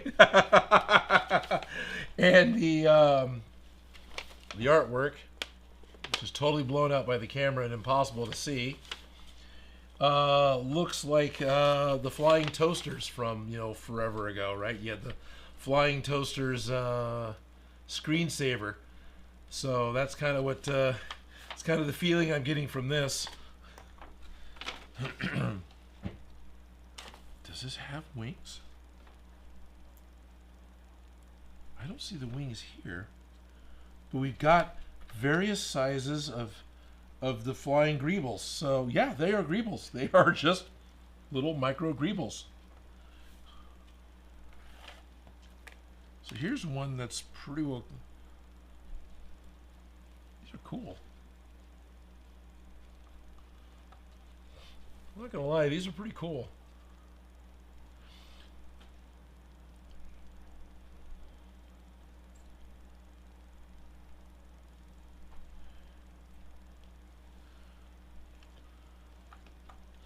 But I'm not seeing wings. All right, so that's what that is.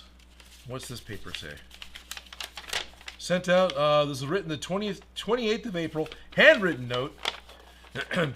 Dear Odin, as promised on a recent live stream, here's some greebles. The most famous of them all, the Universal Greeble.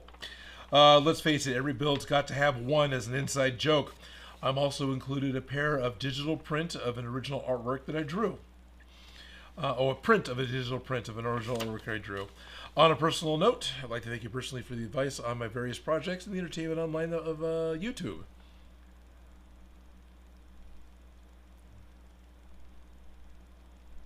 Okay. The past 5 months have been some of the hardest of my 50 years of being on this rock, both physically and most definitely mentally. I'm a big advocate for men's mental health. We need to support each other. Whatever is happening, be strong. All the best, Simon, the Cosplay Shed. Thank you, Simon. Yeah, no, that's, yeah. Why haven't I put videos out? Mental health. Thank you, Simon. I apologize, I didn't immediately recognize the Universal Greeble, but this is cool.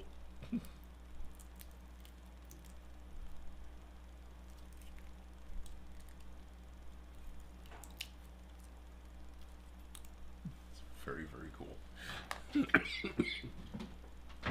And yeah, model parts, 100% accurate. That's really cool. Thank you.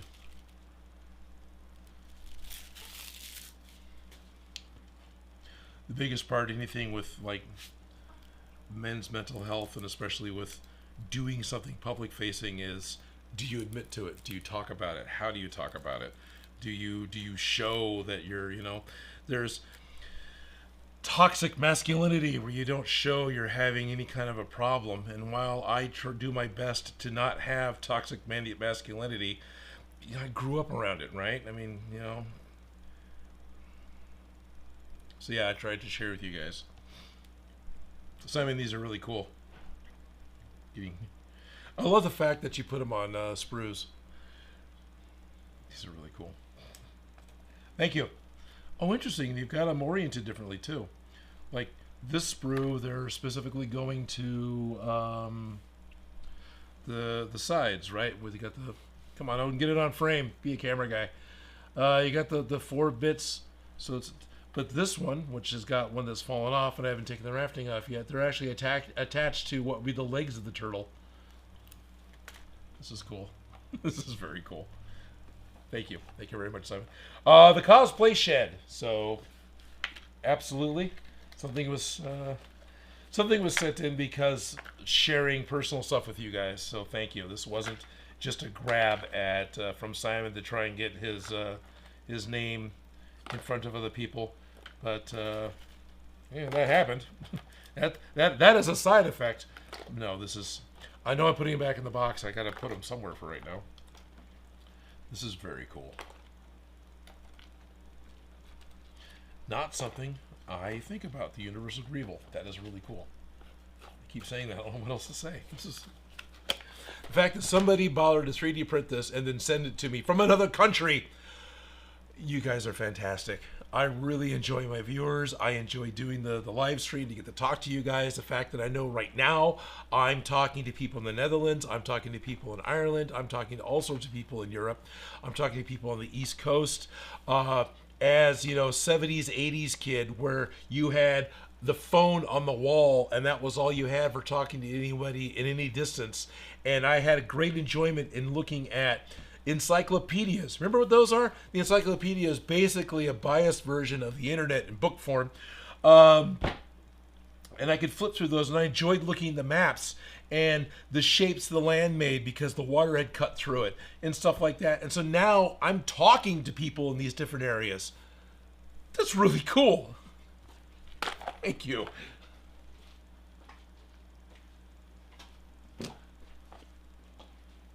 Yeah, I was that kid. I enjoyed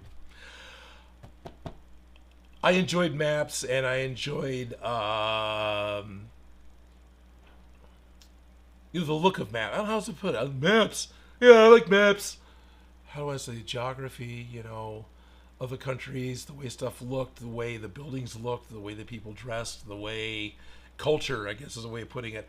I always found all that fascinating and interesting, and it was just odd to me that in my contemporary age group, you know, especially in high school, nobody else cared at all. And there was a point in time I remember being in my like one and only 9-week geography class that we had to take for high school, and we were given a piece of paper that was a basic outline of South America. And it had, you know, country outlines, and it had river lines on it, and you know, the couple of the major lakes, and that was it. It was a super basic drawing. At least we were advanced if it wasn't mimeograph anymore. But I think we had to label the countries. I think is what our assignment was for the day, and this was an open book thing. The teacher expected us to open up the geography book and figure out what all the countries were and label the countries. So I sat down because at that time I knew most of them. You know, I had most of them. I knew what they were. I had to double check a couple to make sure I got them right. I was like, well, that's Brazil, that's Argentina, that's Chile. You know, I know the big ones. But so I labeled off all those, and here's the Amazon, and here's the Atlantic, and here's the Pacific, and here's the Gulf, and you know, on and on and on, and labeling all these, and I, you know, mountain ranges, and listed a whole bunch of stuff that was on the map. So I just started writing everything down, you know, and I look at the map really quick. Oh, that's that, and that's that, and then so I turn it back in. And so the next day she comes back out and laughs and said, "You've already finished the project for the week. So you got study hall to look at whatever you want." Oh, okay, cool. I see Star Wars, says TJ. Yeah, the Universal Greeble is probably very Star Wars. Do I need the URL? Yes. Is that UV printed? No, Schultz. These are filament printed. They're not resin. Those were all done with a filament printer.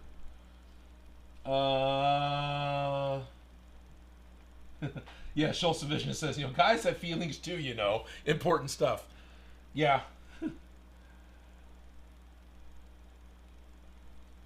Sassafras Wand Blanks. So that's kind of cool. From Shadowlands Radio. Sassafras Wand Blanks. Nice. We're all fans, but let's give it up for the Ryobi fan. Thanks, little buddy. Yeah, Shock Gremlin's reminding of other things. Shock Gremlin grew up with long distance family. That back when you had to pick up the phone to talk to anybody, and you were attached to the wall when you're doing it. There's long distance call fees, 10-cent text messages. Internet made the world very small with being able to share with others. Yes, it did. Oh, asking if the UV tables UV printed. Sorry. Yeah, I think it was. I do think it was UV printed. It looks like it was dye sub or UV printed. It's not screened for sure. So, and it's only printed on one side.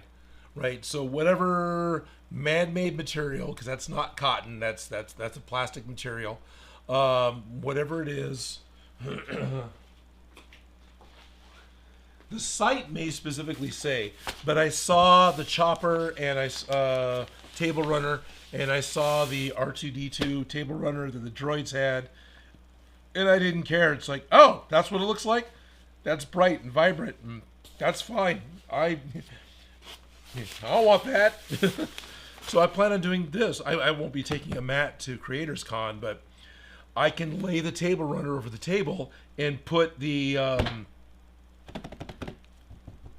this guy on top of it and to protect it. If I was to order another one, I might actually have the Odin Makes logo on both sides and then cut it because since I like having the cutting mats on my table, I could cut it in half, re-hem it, and then gaff tape it to the tablecloth and put the green mat over it, and it would work, and I wouldn't have a longer table runner on my side of the table. But as a quick, oh, let's just get this done, I'm glad I did this. Okay. What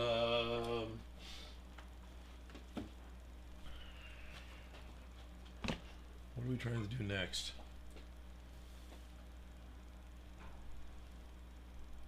Now dawn. Okay. Oh, okay.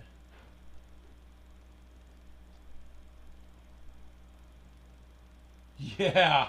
Schultz Division. Dad's uncle lived in Texas from Denmark. Wow.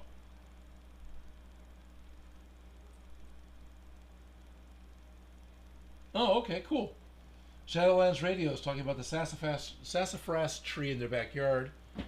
Had a smaller branch that needed to come off. Nice. So now you have wand planks. That's very cool. I had a friend that made walking sticks for the Renaissance Fair, and his shop business, because he went to more than one fair. I say the Renaissance Fair. There used to be one really big, fancy one in Northern California. But the property got sold because we needed a golf course. That's, yeah, total bitching sarcasm. But anyway,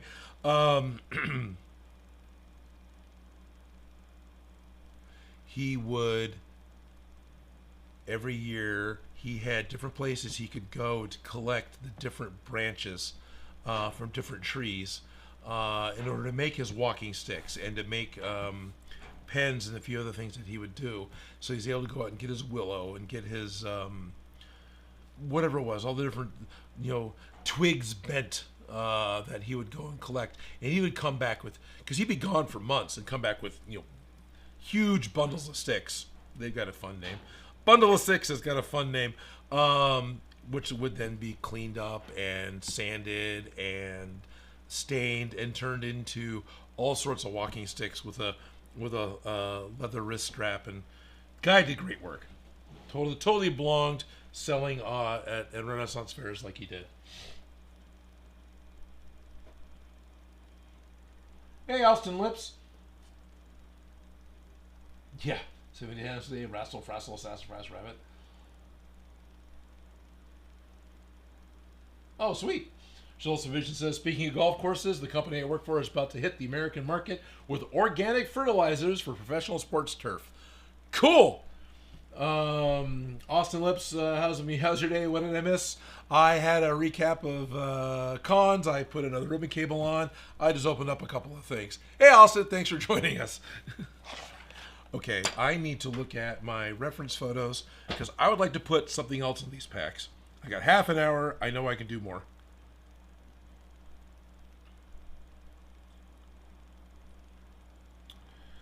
So,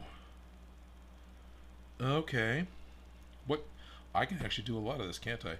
So the 3/4 inch non-split loom comes out of this guy and goes into this guy, and that's it, huh?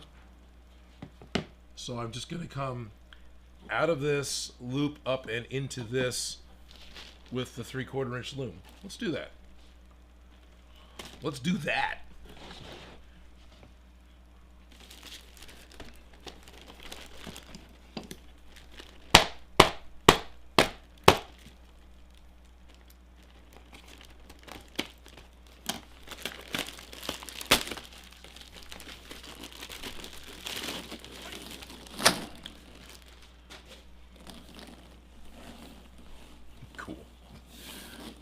I needed 2 feet of this. I am not upset to have, 10 feet of 3/4 inch.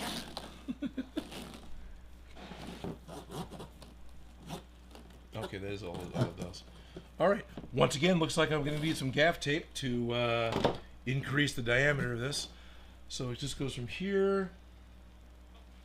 So I've got a flat view on the video. It doesn't stick out much, right?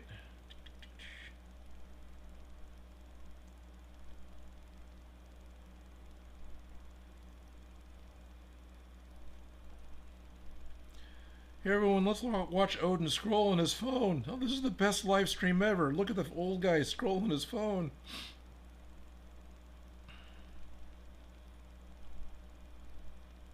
Oh, that's where the wand comes out.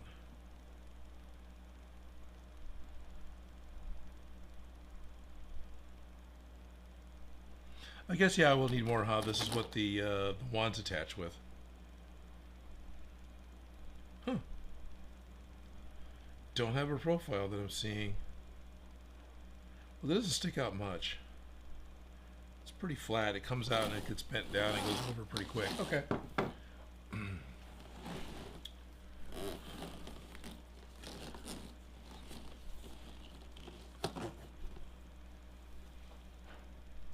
A little more slack.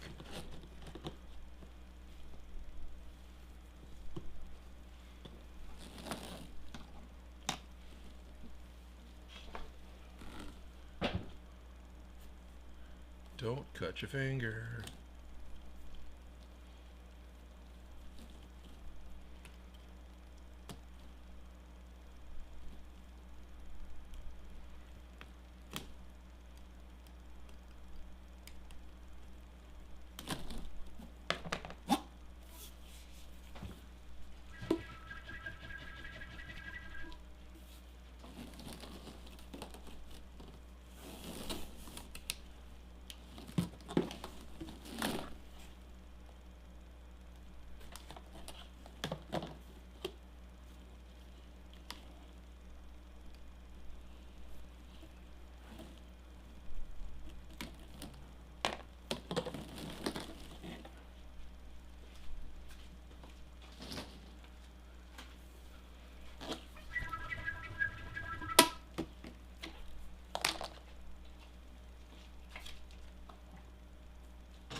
I'm going to use gaff tape to increase the diameter of the non-split loom.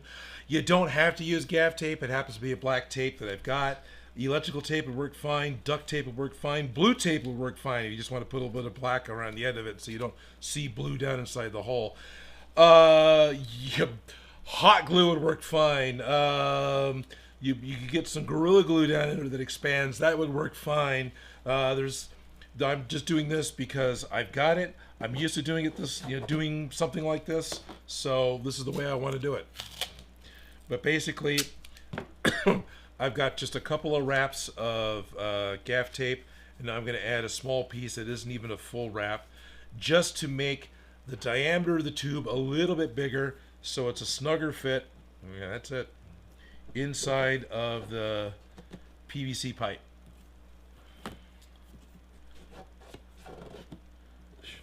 Keep wanting to increase it, but realistically, that's fine. Don't mess with it any more than that, Odin. It's fine. It's fine!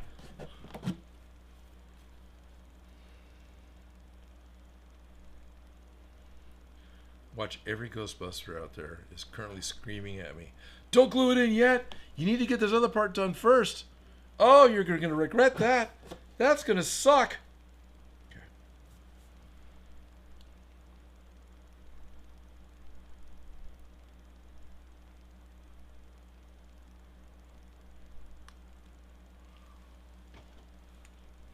Where'd my other tube go? There it is.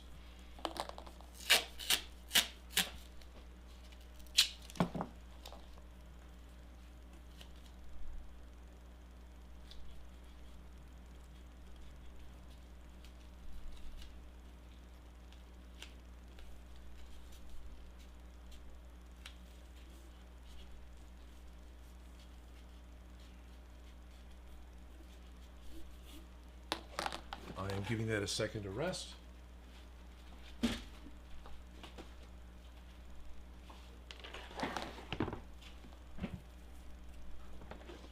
My electronics are falling out.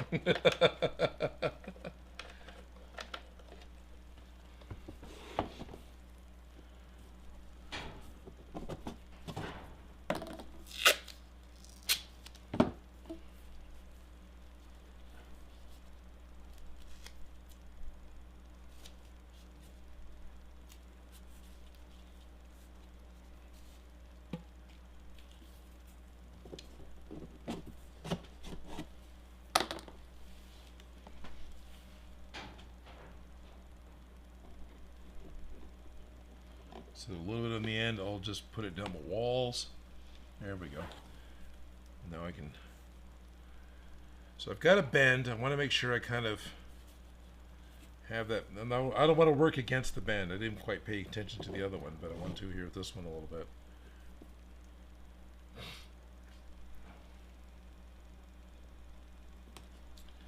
Okay, give that a chance to rest.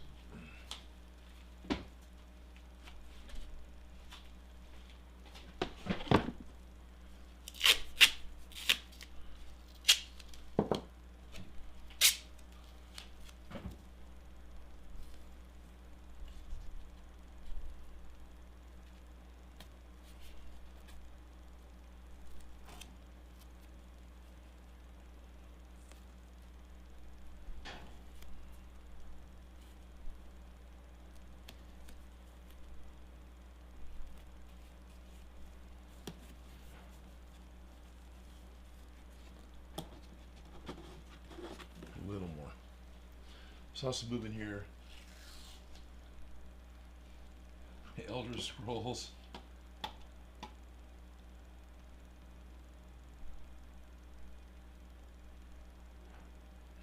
Ace is laughing. Great.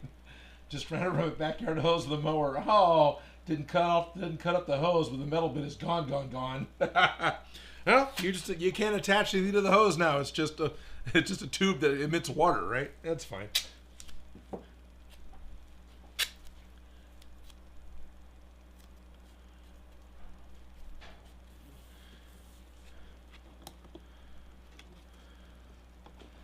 And that's too much tape. Now it doesn't want to fit.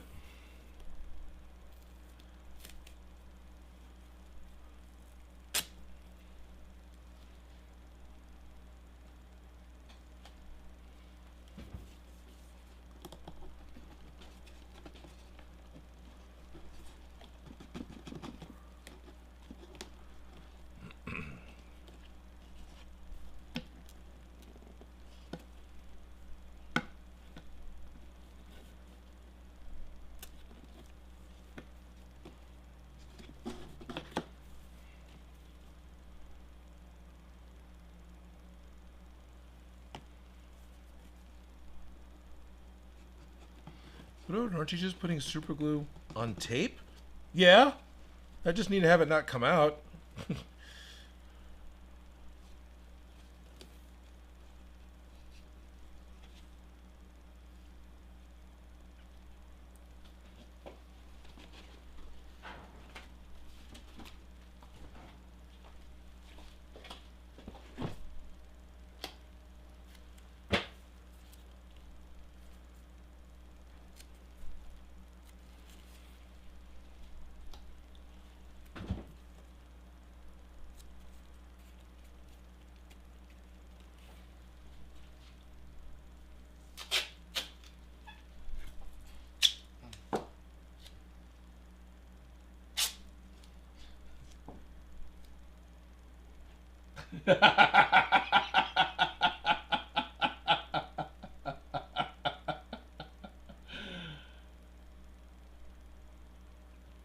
Oh, right.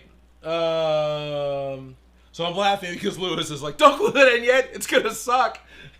Which is funny because I'm questioning myself. How much of this is some of the guys that I'm treating as experts, always work with people who know what they're doing.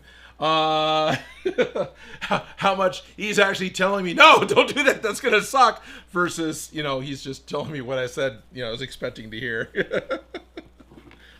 I do know I have a couple other wires I got to run underneath it, but yeah, I'm hopeful that it isn't going to suck as much as. One of the things that Shop Gremlin had said, what keeps falling in the background? It sounds like something keeps falling on my headphones. Nothing is. There's a little bit of wind blowing outside, and the garage door is rattling. So what I'm hearing is the garage door flexing with the wind.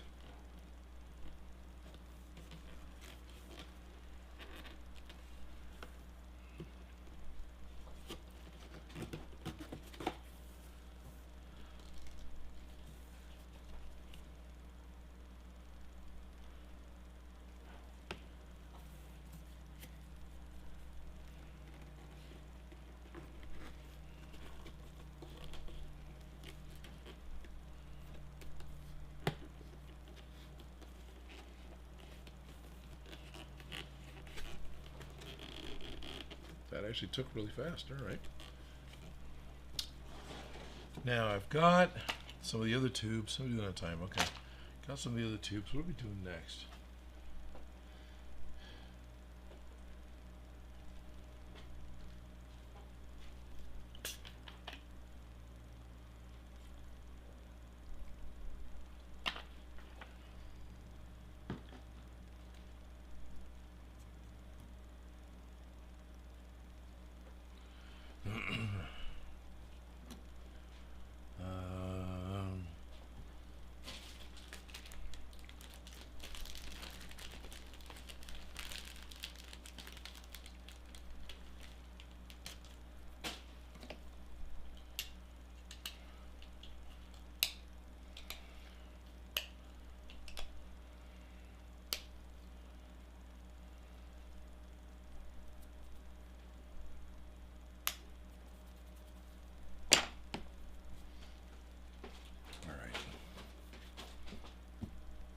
That refuses to go in that little trash can.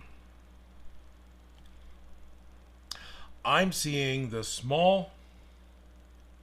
That's the smaller red cable, isn't it? Right, which my red cable's freaking orange. So I guess I'm not going to do that. So I got the 1/4 inch, you know...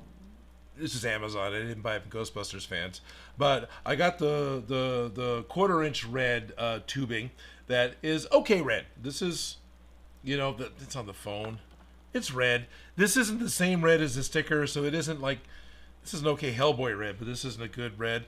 But then, so this is the 1/4 inch outside diameter. Then I ordered the smaller outside diameter one. That's orange. You know...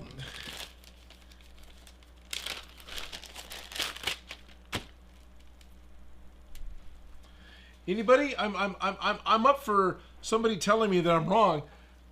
They said that's red. Now I guess if I ask Jerry Rig Props, you know, he might agree with me. But yeah.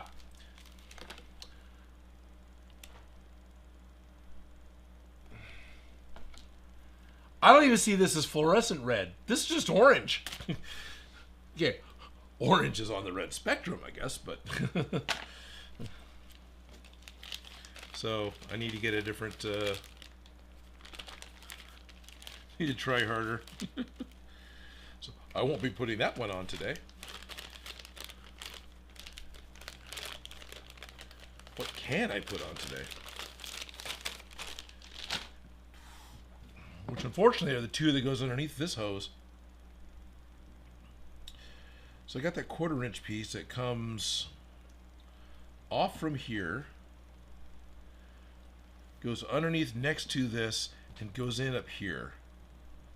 And that is split loom, but I didn't buy split loom because whatever. And it looks like the Murray's pack, the split loom is put over blue. Alright, let's put that one on. So that is... this guy, right? Yes. Yes. Okay, so I've got some 1/4 inch. I didn't buy split loom, even though everything said I should. The fact that for so many years when I didn't quite have the internet as handy. I wanted to get, you know, 1/4-inch tubing that wasn't split loom, meaning that it's been cut down the side, right? They do that as a way of cable management and whatever else they want to do with it. I was excited to find 1/4-inch non-split that I actually paid a little bit more for it, even though the pack should be split loom. So what I want to do, and I don't think I have to have a, no, actually probably should do a full run, huh? Because we're going to have a different, it'll have a different body to it. Oh, is that why you did split loom? Because it doesn't fit? Oh, I got to use for the fucking orange. Come here.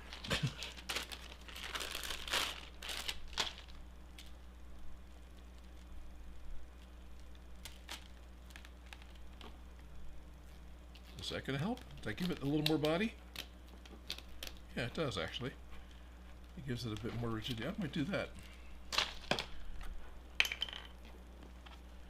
So that's some, so that just goes in the center, right?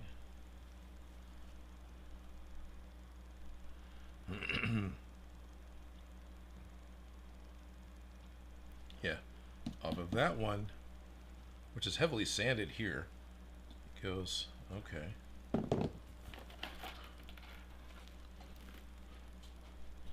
So what I'm looking at is this guy. We've got one of those. It's tiny. Now, the other cameras are going to give a much better look. So it's here. And then this bit of corrugated tubing comes off of that. So everything needs to be glued in place. And comes up and around to here. And this, on mine, is ABS pipe, so I'm going to need to drill a hole. But that should be an okay length. So I'm going to go ahead and cut that.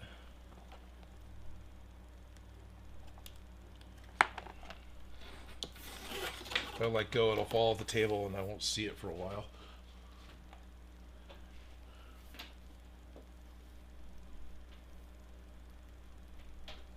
As a Dutch person, yes, that is very orange. Thank you, Ralph. Ooh. Oh, yeah, Schultz, that'd be great. If possible, I will see if I can ship some Viking mead brewed the old way to me, Odin. It's good stuff for the voice and the mind. Oh, yeah, please. I would love to have the old traditional mead. I've had a little bit of home-brewed traditional mead from more Renaissance SCA friends, and it was great. The majority of the stuff you can get around here is honey-sweetened white wine, and it tastes like candy Kool-Aid, and it's horrible. I would love, please, if you can, I would appreciate that. Seriously, I would appreciate that. Hey, Goodalope. You can save the non-split for the trap connected to the pedal if when you make one. Oh, cool. Well, I plan on saving some. I'll order more too, but and I could see why, you know, it appears in the Murray pack that this connection has blue tube that then has split loom put over it. So I could see why it would be done that way. That's not the way I purchase stuff.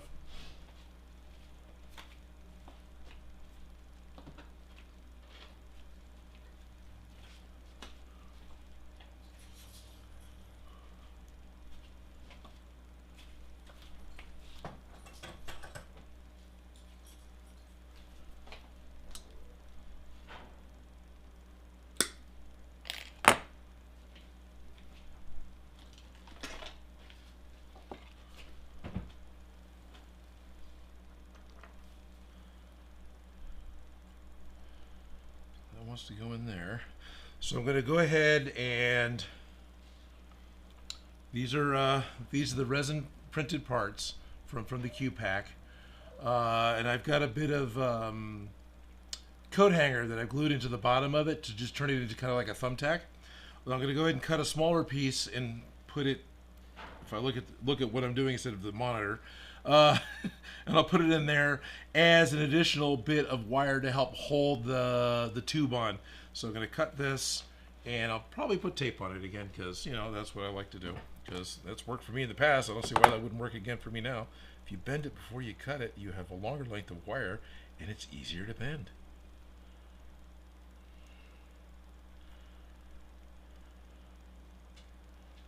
Just straighten that out a little bit.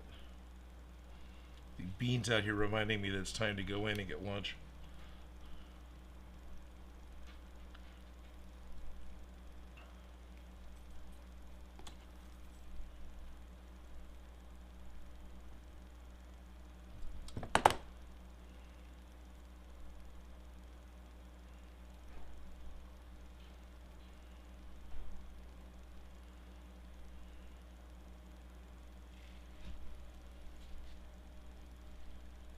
Schultz, mead, isn't that made from bee vomit? Yes, it is. Mead is made from bee vomit. Very dusty pack. Yeah, it is. Oh well.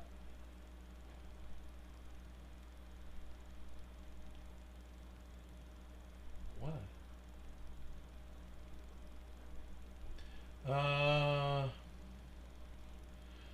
Actually ship a liquid containing alcohol. You should be able to, Schultz. I've ordered absinthe from Amsterdam before, and absinthe from overseas, which was much better than the American absinthe as well. So you should be able to do it, but it's been a while.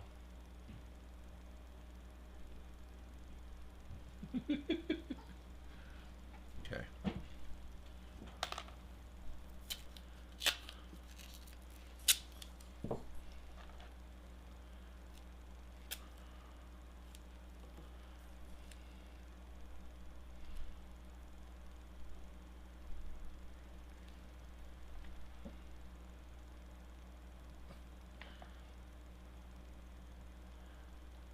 Realized I missed a joke there with no, Odin, don't glue that on yet. Too late.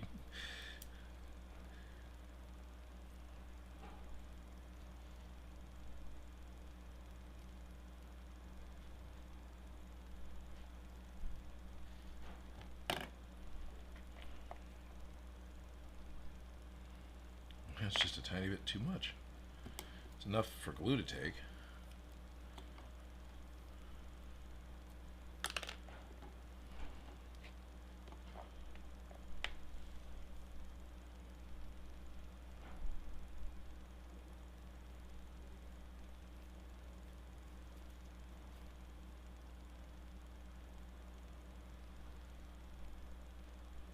And that tiny bit of tape is too much. Oh, yeah. All right. So, I'm putting tape on the coat hanger wire in order to make it fit inside of the hole here a little bit better. What I've got, this amount of tape right here, which I'm trying to get a hold of and peel in a way I can show. That amount of tape was too much. That wouldn't fit. Whereas that is a little bit loose, but it still fits. So that when wrapping tape around something in order for it to fit, it doesn't take very much to make it too big.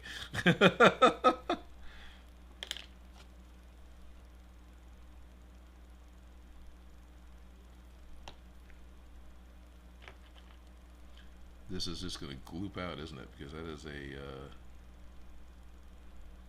Oh, it didn't. Oh, I did bottom out. No, I don't see it just glooping everywhere. Hey! Okay, I got that part done.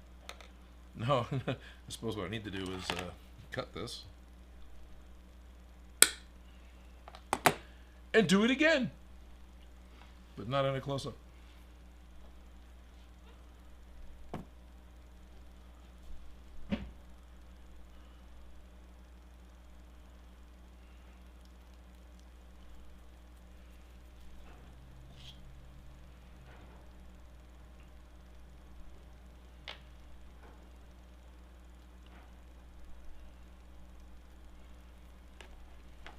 This is why I like having a co-host, because as I sit here and actually start working and thinking about what I'm doing, I shut up. There we go.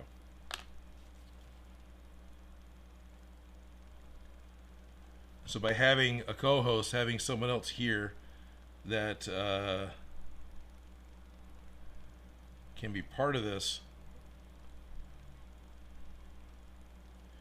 able to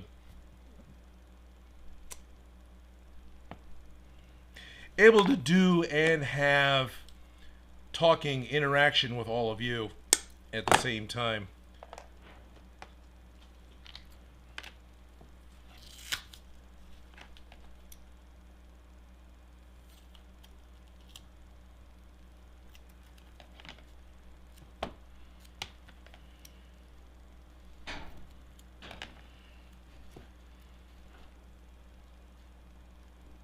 As he just shuts up and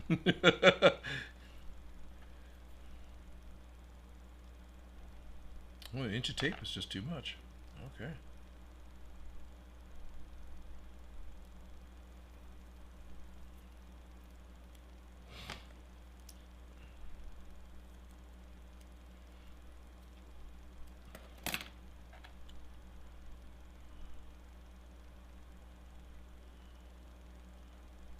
That one isn't going to need glue.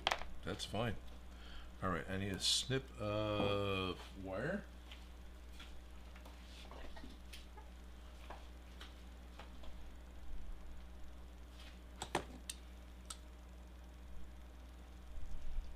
Of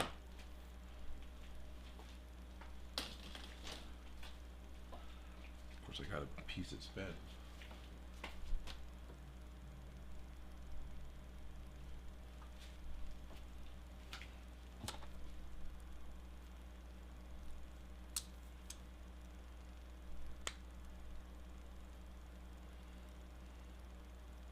Hey Ralph, technically I'm working with metal.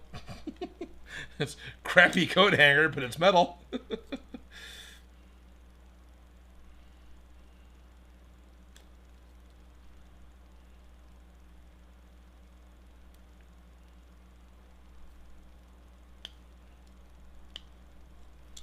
No, I can't get a hold of it now because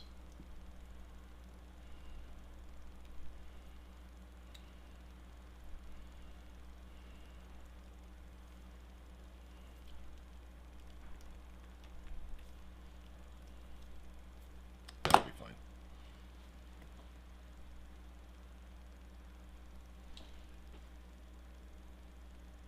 Hello, Odin Makes from Simon at the Cosplay Shed. Sweet! Hey, Simon, I opened up your package a little bit ago. Thank you very much. That was very cool. It's the Universal Greeble. I apologize that I wasn't savvy enough to recognize it immediately, but still very cool.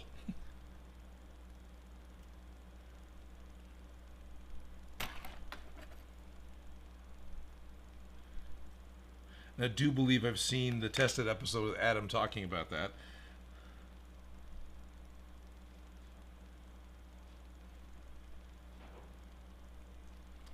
Okay.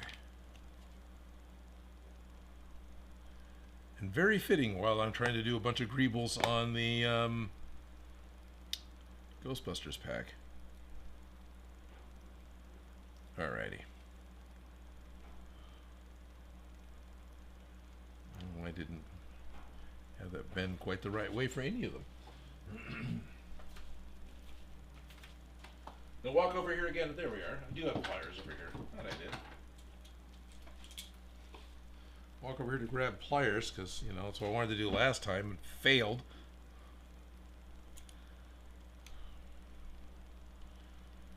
Now the hard part now is I've got my wire glued into the resin. The resin isn't strong enough to allow me to use it as a base for bending the wire. I will just break the resin printed part. There we go. There we go. I gotta make sure I grab just the wire or else I'm gonna break it. I'm gonna wreck it. It will live on in the replay. Yes, it will.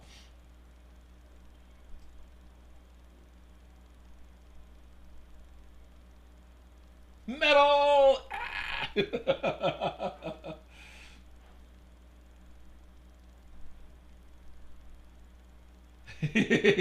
You know, as I lie here, I can't help but comment. I am completely out of ammo. Ammo.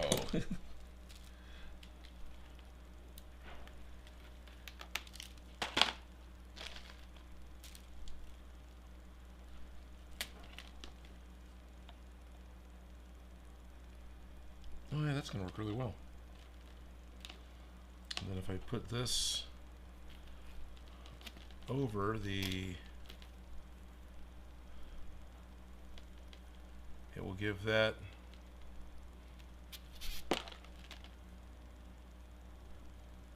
I'm just gonna do it anyway. I don't think it matters a whole lot.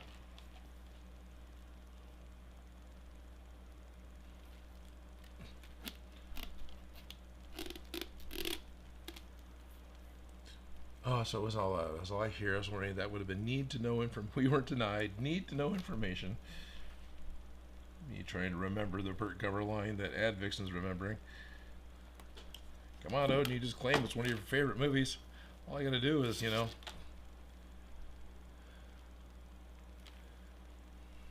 There we go. Set that aside. I got this. Did I cut a smaller? Did I cut a smaller one yet? I'm asking you guys like you can tell me. I'm asking you guys like I'm going to give you a chance to answer me before I just cut one anyway. No, I don't think I have yet.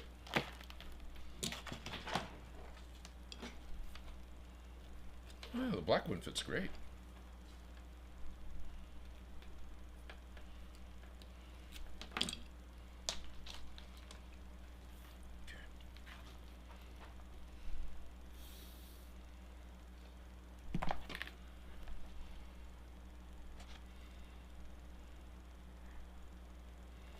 Don't cut your finger.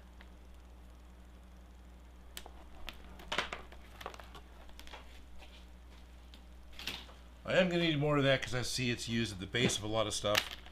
Okay, what I want to do is back to the tape.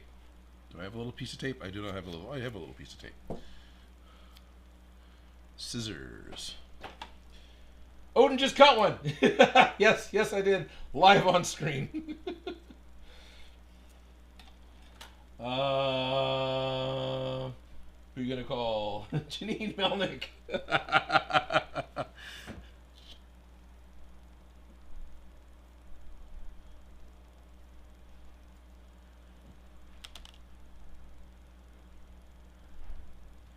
Too much.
Double check the fit.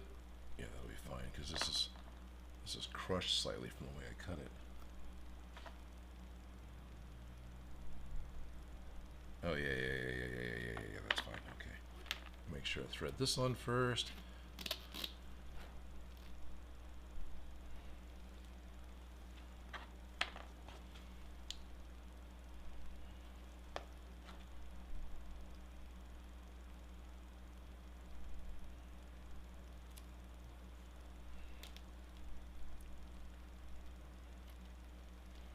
Okay.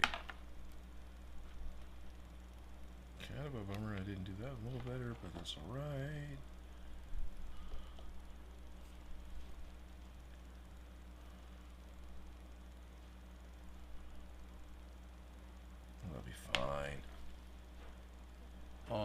overthinking it. What a shock.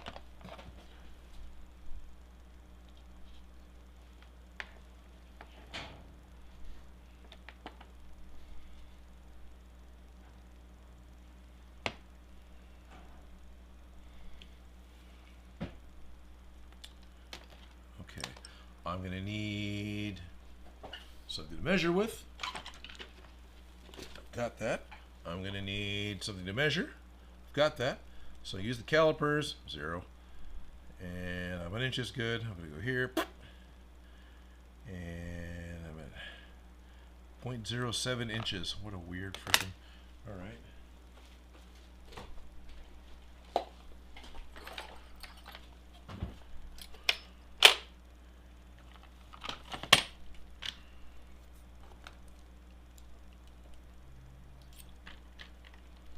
It's going to be this one. Because my options are pretty limited. Yep, that's great. Okay.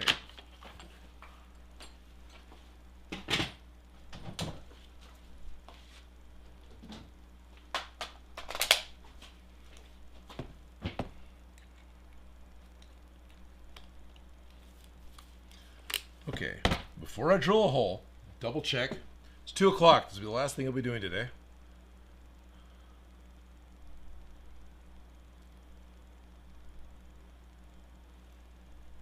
So the other end of this is the very top of this guy up here. Okay.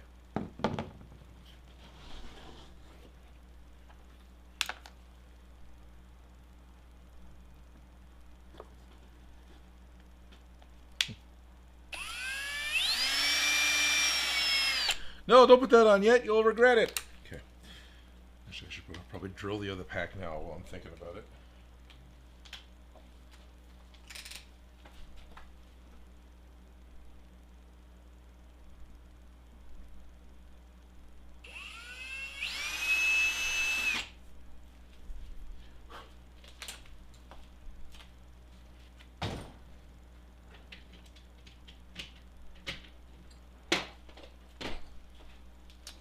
This guy is just going to go up and over here a bit like that. Tape stuck all over it. Which isn't out of, just throw this stuff away, you're not going to save this for anything later. Which isn't out of character.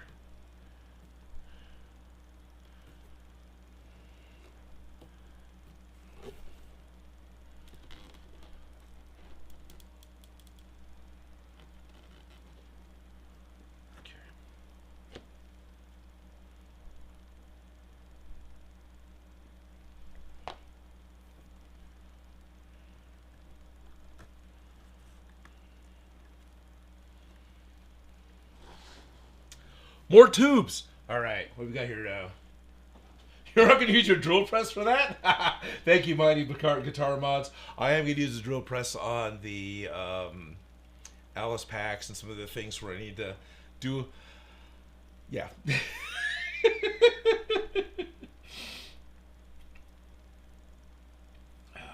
Hola, mates. Oh, Mariah Woods is here. That's awesome.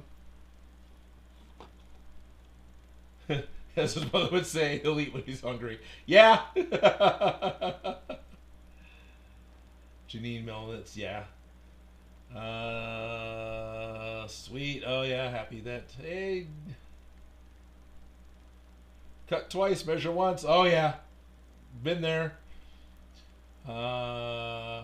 Schultz Division, I'm out for tonight. Take care, everyone. And remember to leave a like on the stream. Schultz out. Later, Schultz.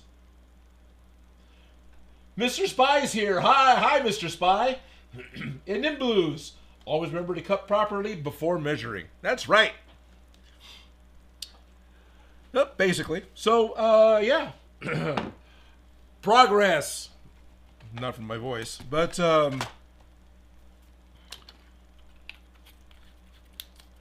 we have 2 packs. Yep. Okay.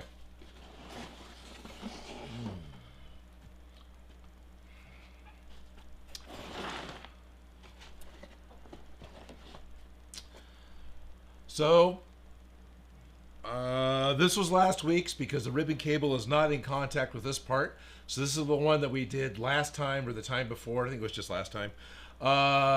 So we got the connector here, and so on and so forth. And what all we got done today was the ribbon cable got put on the other pack. I'll bring that out in a second. And then we got this bit of split loom put in, and this bit of split loom put in. So I got this bit connected to this bit, which I know plenty of you out there know what that's called. I do not. So there's that pack, and then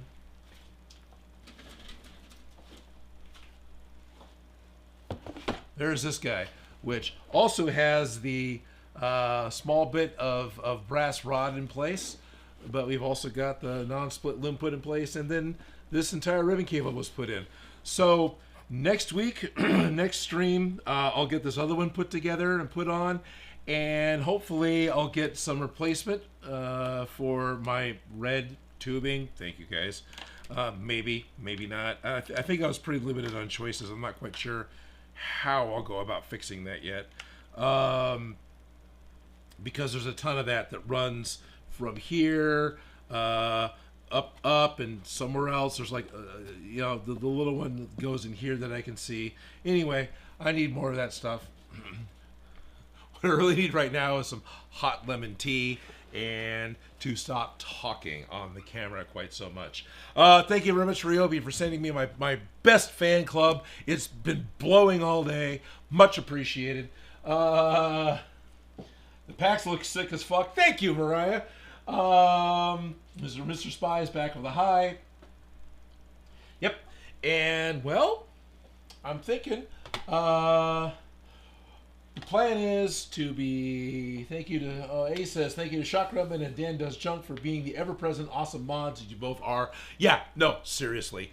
Dan, I know you are a busy guy and you got a lot going on, and you do modding not just for me but also for Felicia's channel, Behind the Scenes Fashions, and the fact that you do that so much is very appreciated.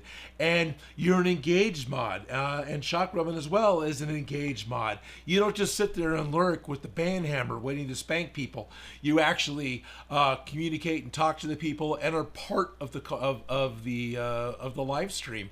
And I appreciate that to you both. Really, I appreciate your time. I appreciate the effort that you put in, and that you're here for all of us.